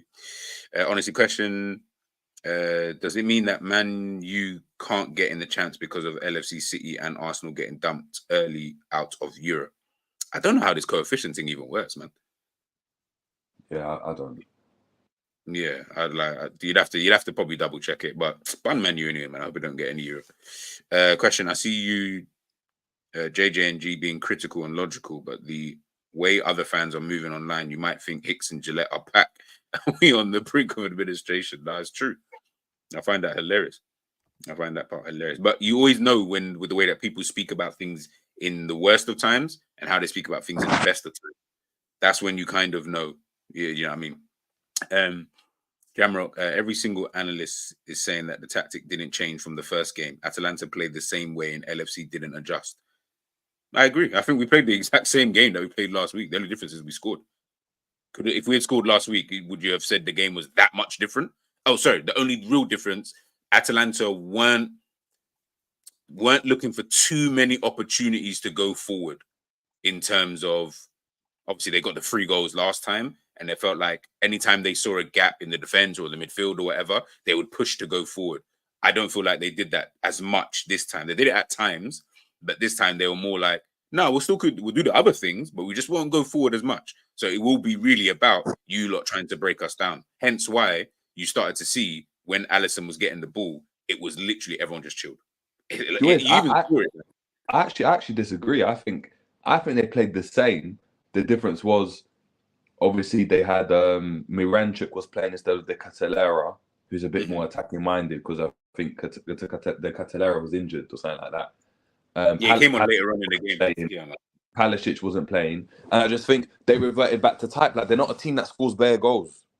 They're not a team that scores bare goals. Like, that's how the game should have gone. Like, we should have probably beaten them 1 or 2-0 or 2-1 maybe, if we wanted to be kind, at Anfield, and we should have went into this game. The difference was it was just a game where even like apparently before the game, that Italian reporter was saying that Gasperini was saying he couldn't believe what he saw from Scamacca, because Scamacca, he plays well for 15 minutes and then after that he's ghost for the whole game. So he was saying the fact that he played well for the whole game was surprising. He said that obviously Koopman is playing really well, and he said it just all clicked. And you can see it, like they concede a lot of like when they go for it, they actually concede a lot of goals. They did that against Hellas Verona in midweek. They were up 2-0 up. Yeah, and then so it's like they're not a team that's like known for scoring bare goals. They just, everything clicked going forward in that game. But their tactic to nullify what we do is what really killed us, because you could see it in this game as well. Yeah, we scored, it was a penalty, but boy, made it difficult for ourselves, man. And we could have been a draw on another day. So no, I feel you. Breaking news: Zidane is 1 step away from becoming the new Bayern Munich manager next season. Doesn't really surprise me. Last question, and do you man rate this team? You know what? Forget even do we rate the team. What rating would you give looking at this team in a general sense? Taking whatever factors you want to take into it, what rating would you give the team? What team though? The Liverpool team. Yeah, like this Liverpool team now. Yeah, the Liverpool team. What rating would I give them out of 10? Yeah. Like if someone said let someone say, regardless of whether we win the Premier League or not win the Premier League, just based on everything you've seen now, and I don't think your rating would change that much whether we win the Premier League anyway, but it might. Yeah, from everything you see of this team, what number would you give this team? So from all the players, general rating. 6, maybe 7 out of 10. That was still a good team. Like we challenged for a long while. You're in the top 4. We're a top 4 side. But with the best, no. Like, to be the best, you've got to be 9 out of 10, 8, 9 out of 10. We're not there. Probably like 6 out of 10, man. I look at us. I don't know. Like I said, I don't say anything that's going to get me clicked up. I just look at certain players. I'm just not. I said I don't want to say anything that's going to get me clicked up. In our last 6 games, how many do you think Liverpool win? I'd have to go and look at the fixtures again. But off the top of my head, I'm pretty sure I had us only winning like 4. I'll just say 4 for the time being. What about yourself? How many games are left? 6. 6, yeah. Maybe 3, draw 2, lose 1. Cool. Safety first.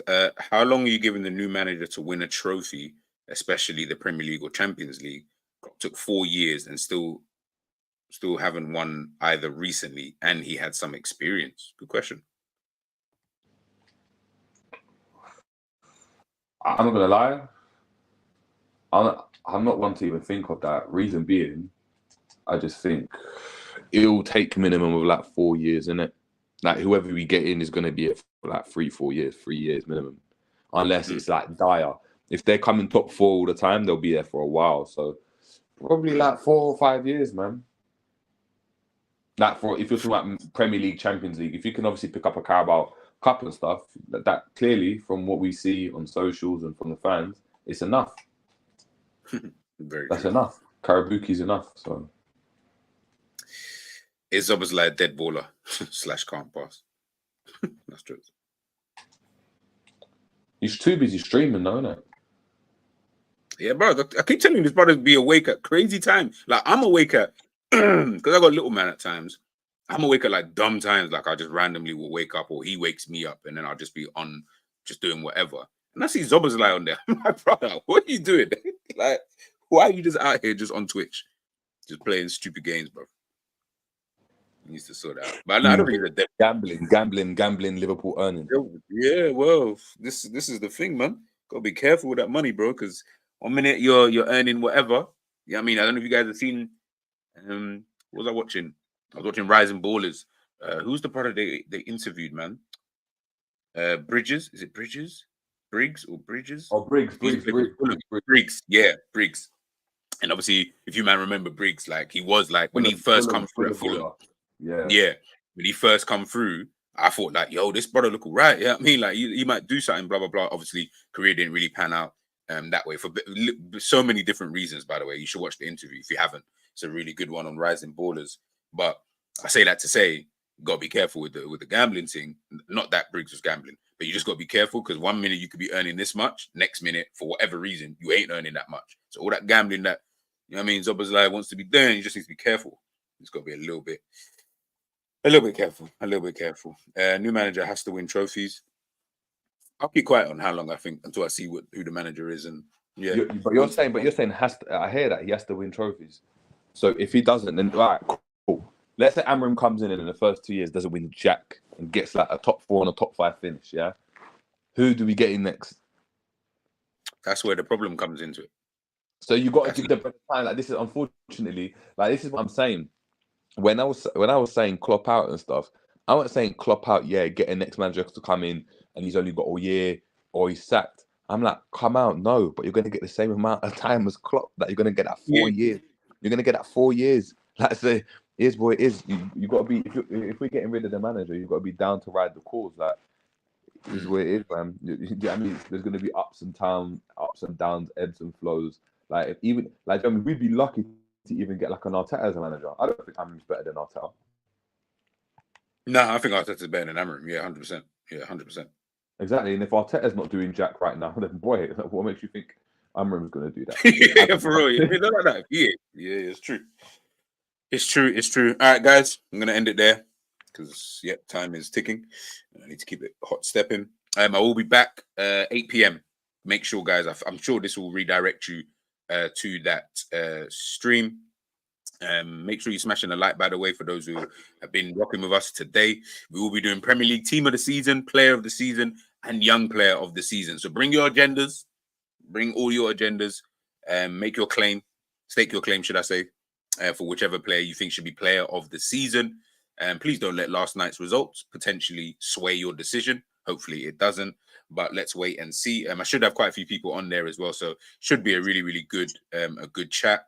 So yeah, man, make sure you guys obviously tuned in. Jerry, any final words before actually? In fact, no, go on. Any final words before we head out? I'm sorry. In an ideal world, Liverpool are going to start. I'm sorry. kind of thing. So, yeah. All right, so what this do you isn't think? All right, how many? I've got a question. How many fist Yeah. bumps from Klopp today at the end of the match? if we win or just in general. In like, what do you think? Like, regardless, do you think we win? Do you think we lose? How many fist bumps? None. I think he's gonna do the same thing that he did. What's that? What game was it when he did all of that? Like, it was like 6.5 hours later. he's gonna just end up doing something like that, just to be like, look, I'm sorry. Look, I know, and he's gonna go, and I think he's gonna go up to he's gonna go to like the away fans, like wherever I don't know where they sit, but wherever they're gonna be sitting, he's gonna go up to away fans and just be like, when he does that, like I think. Oh, like, yeah, like hand on the chest and that, like, yeah, hand on the chest. It it's hurts. just like It hurts. yeah, like it hurts. Don't worry, guys. Like I'm with you these times.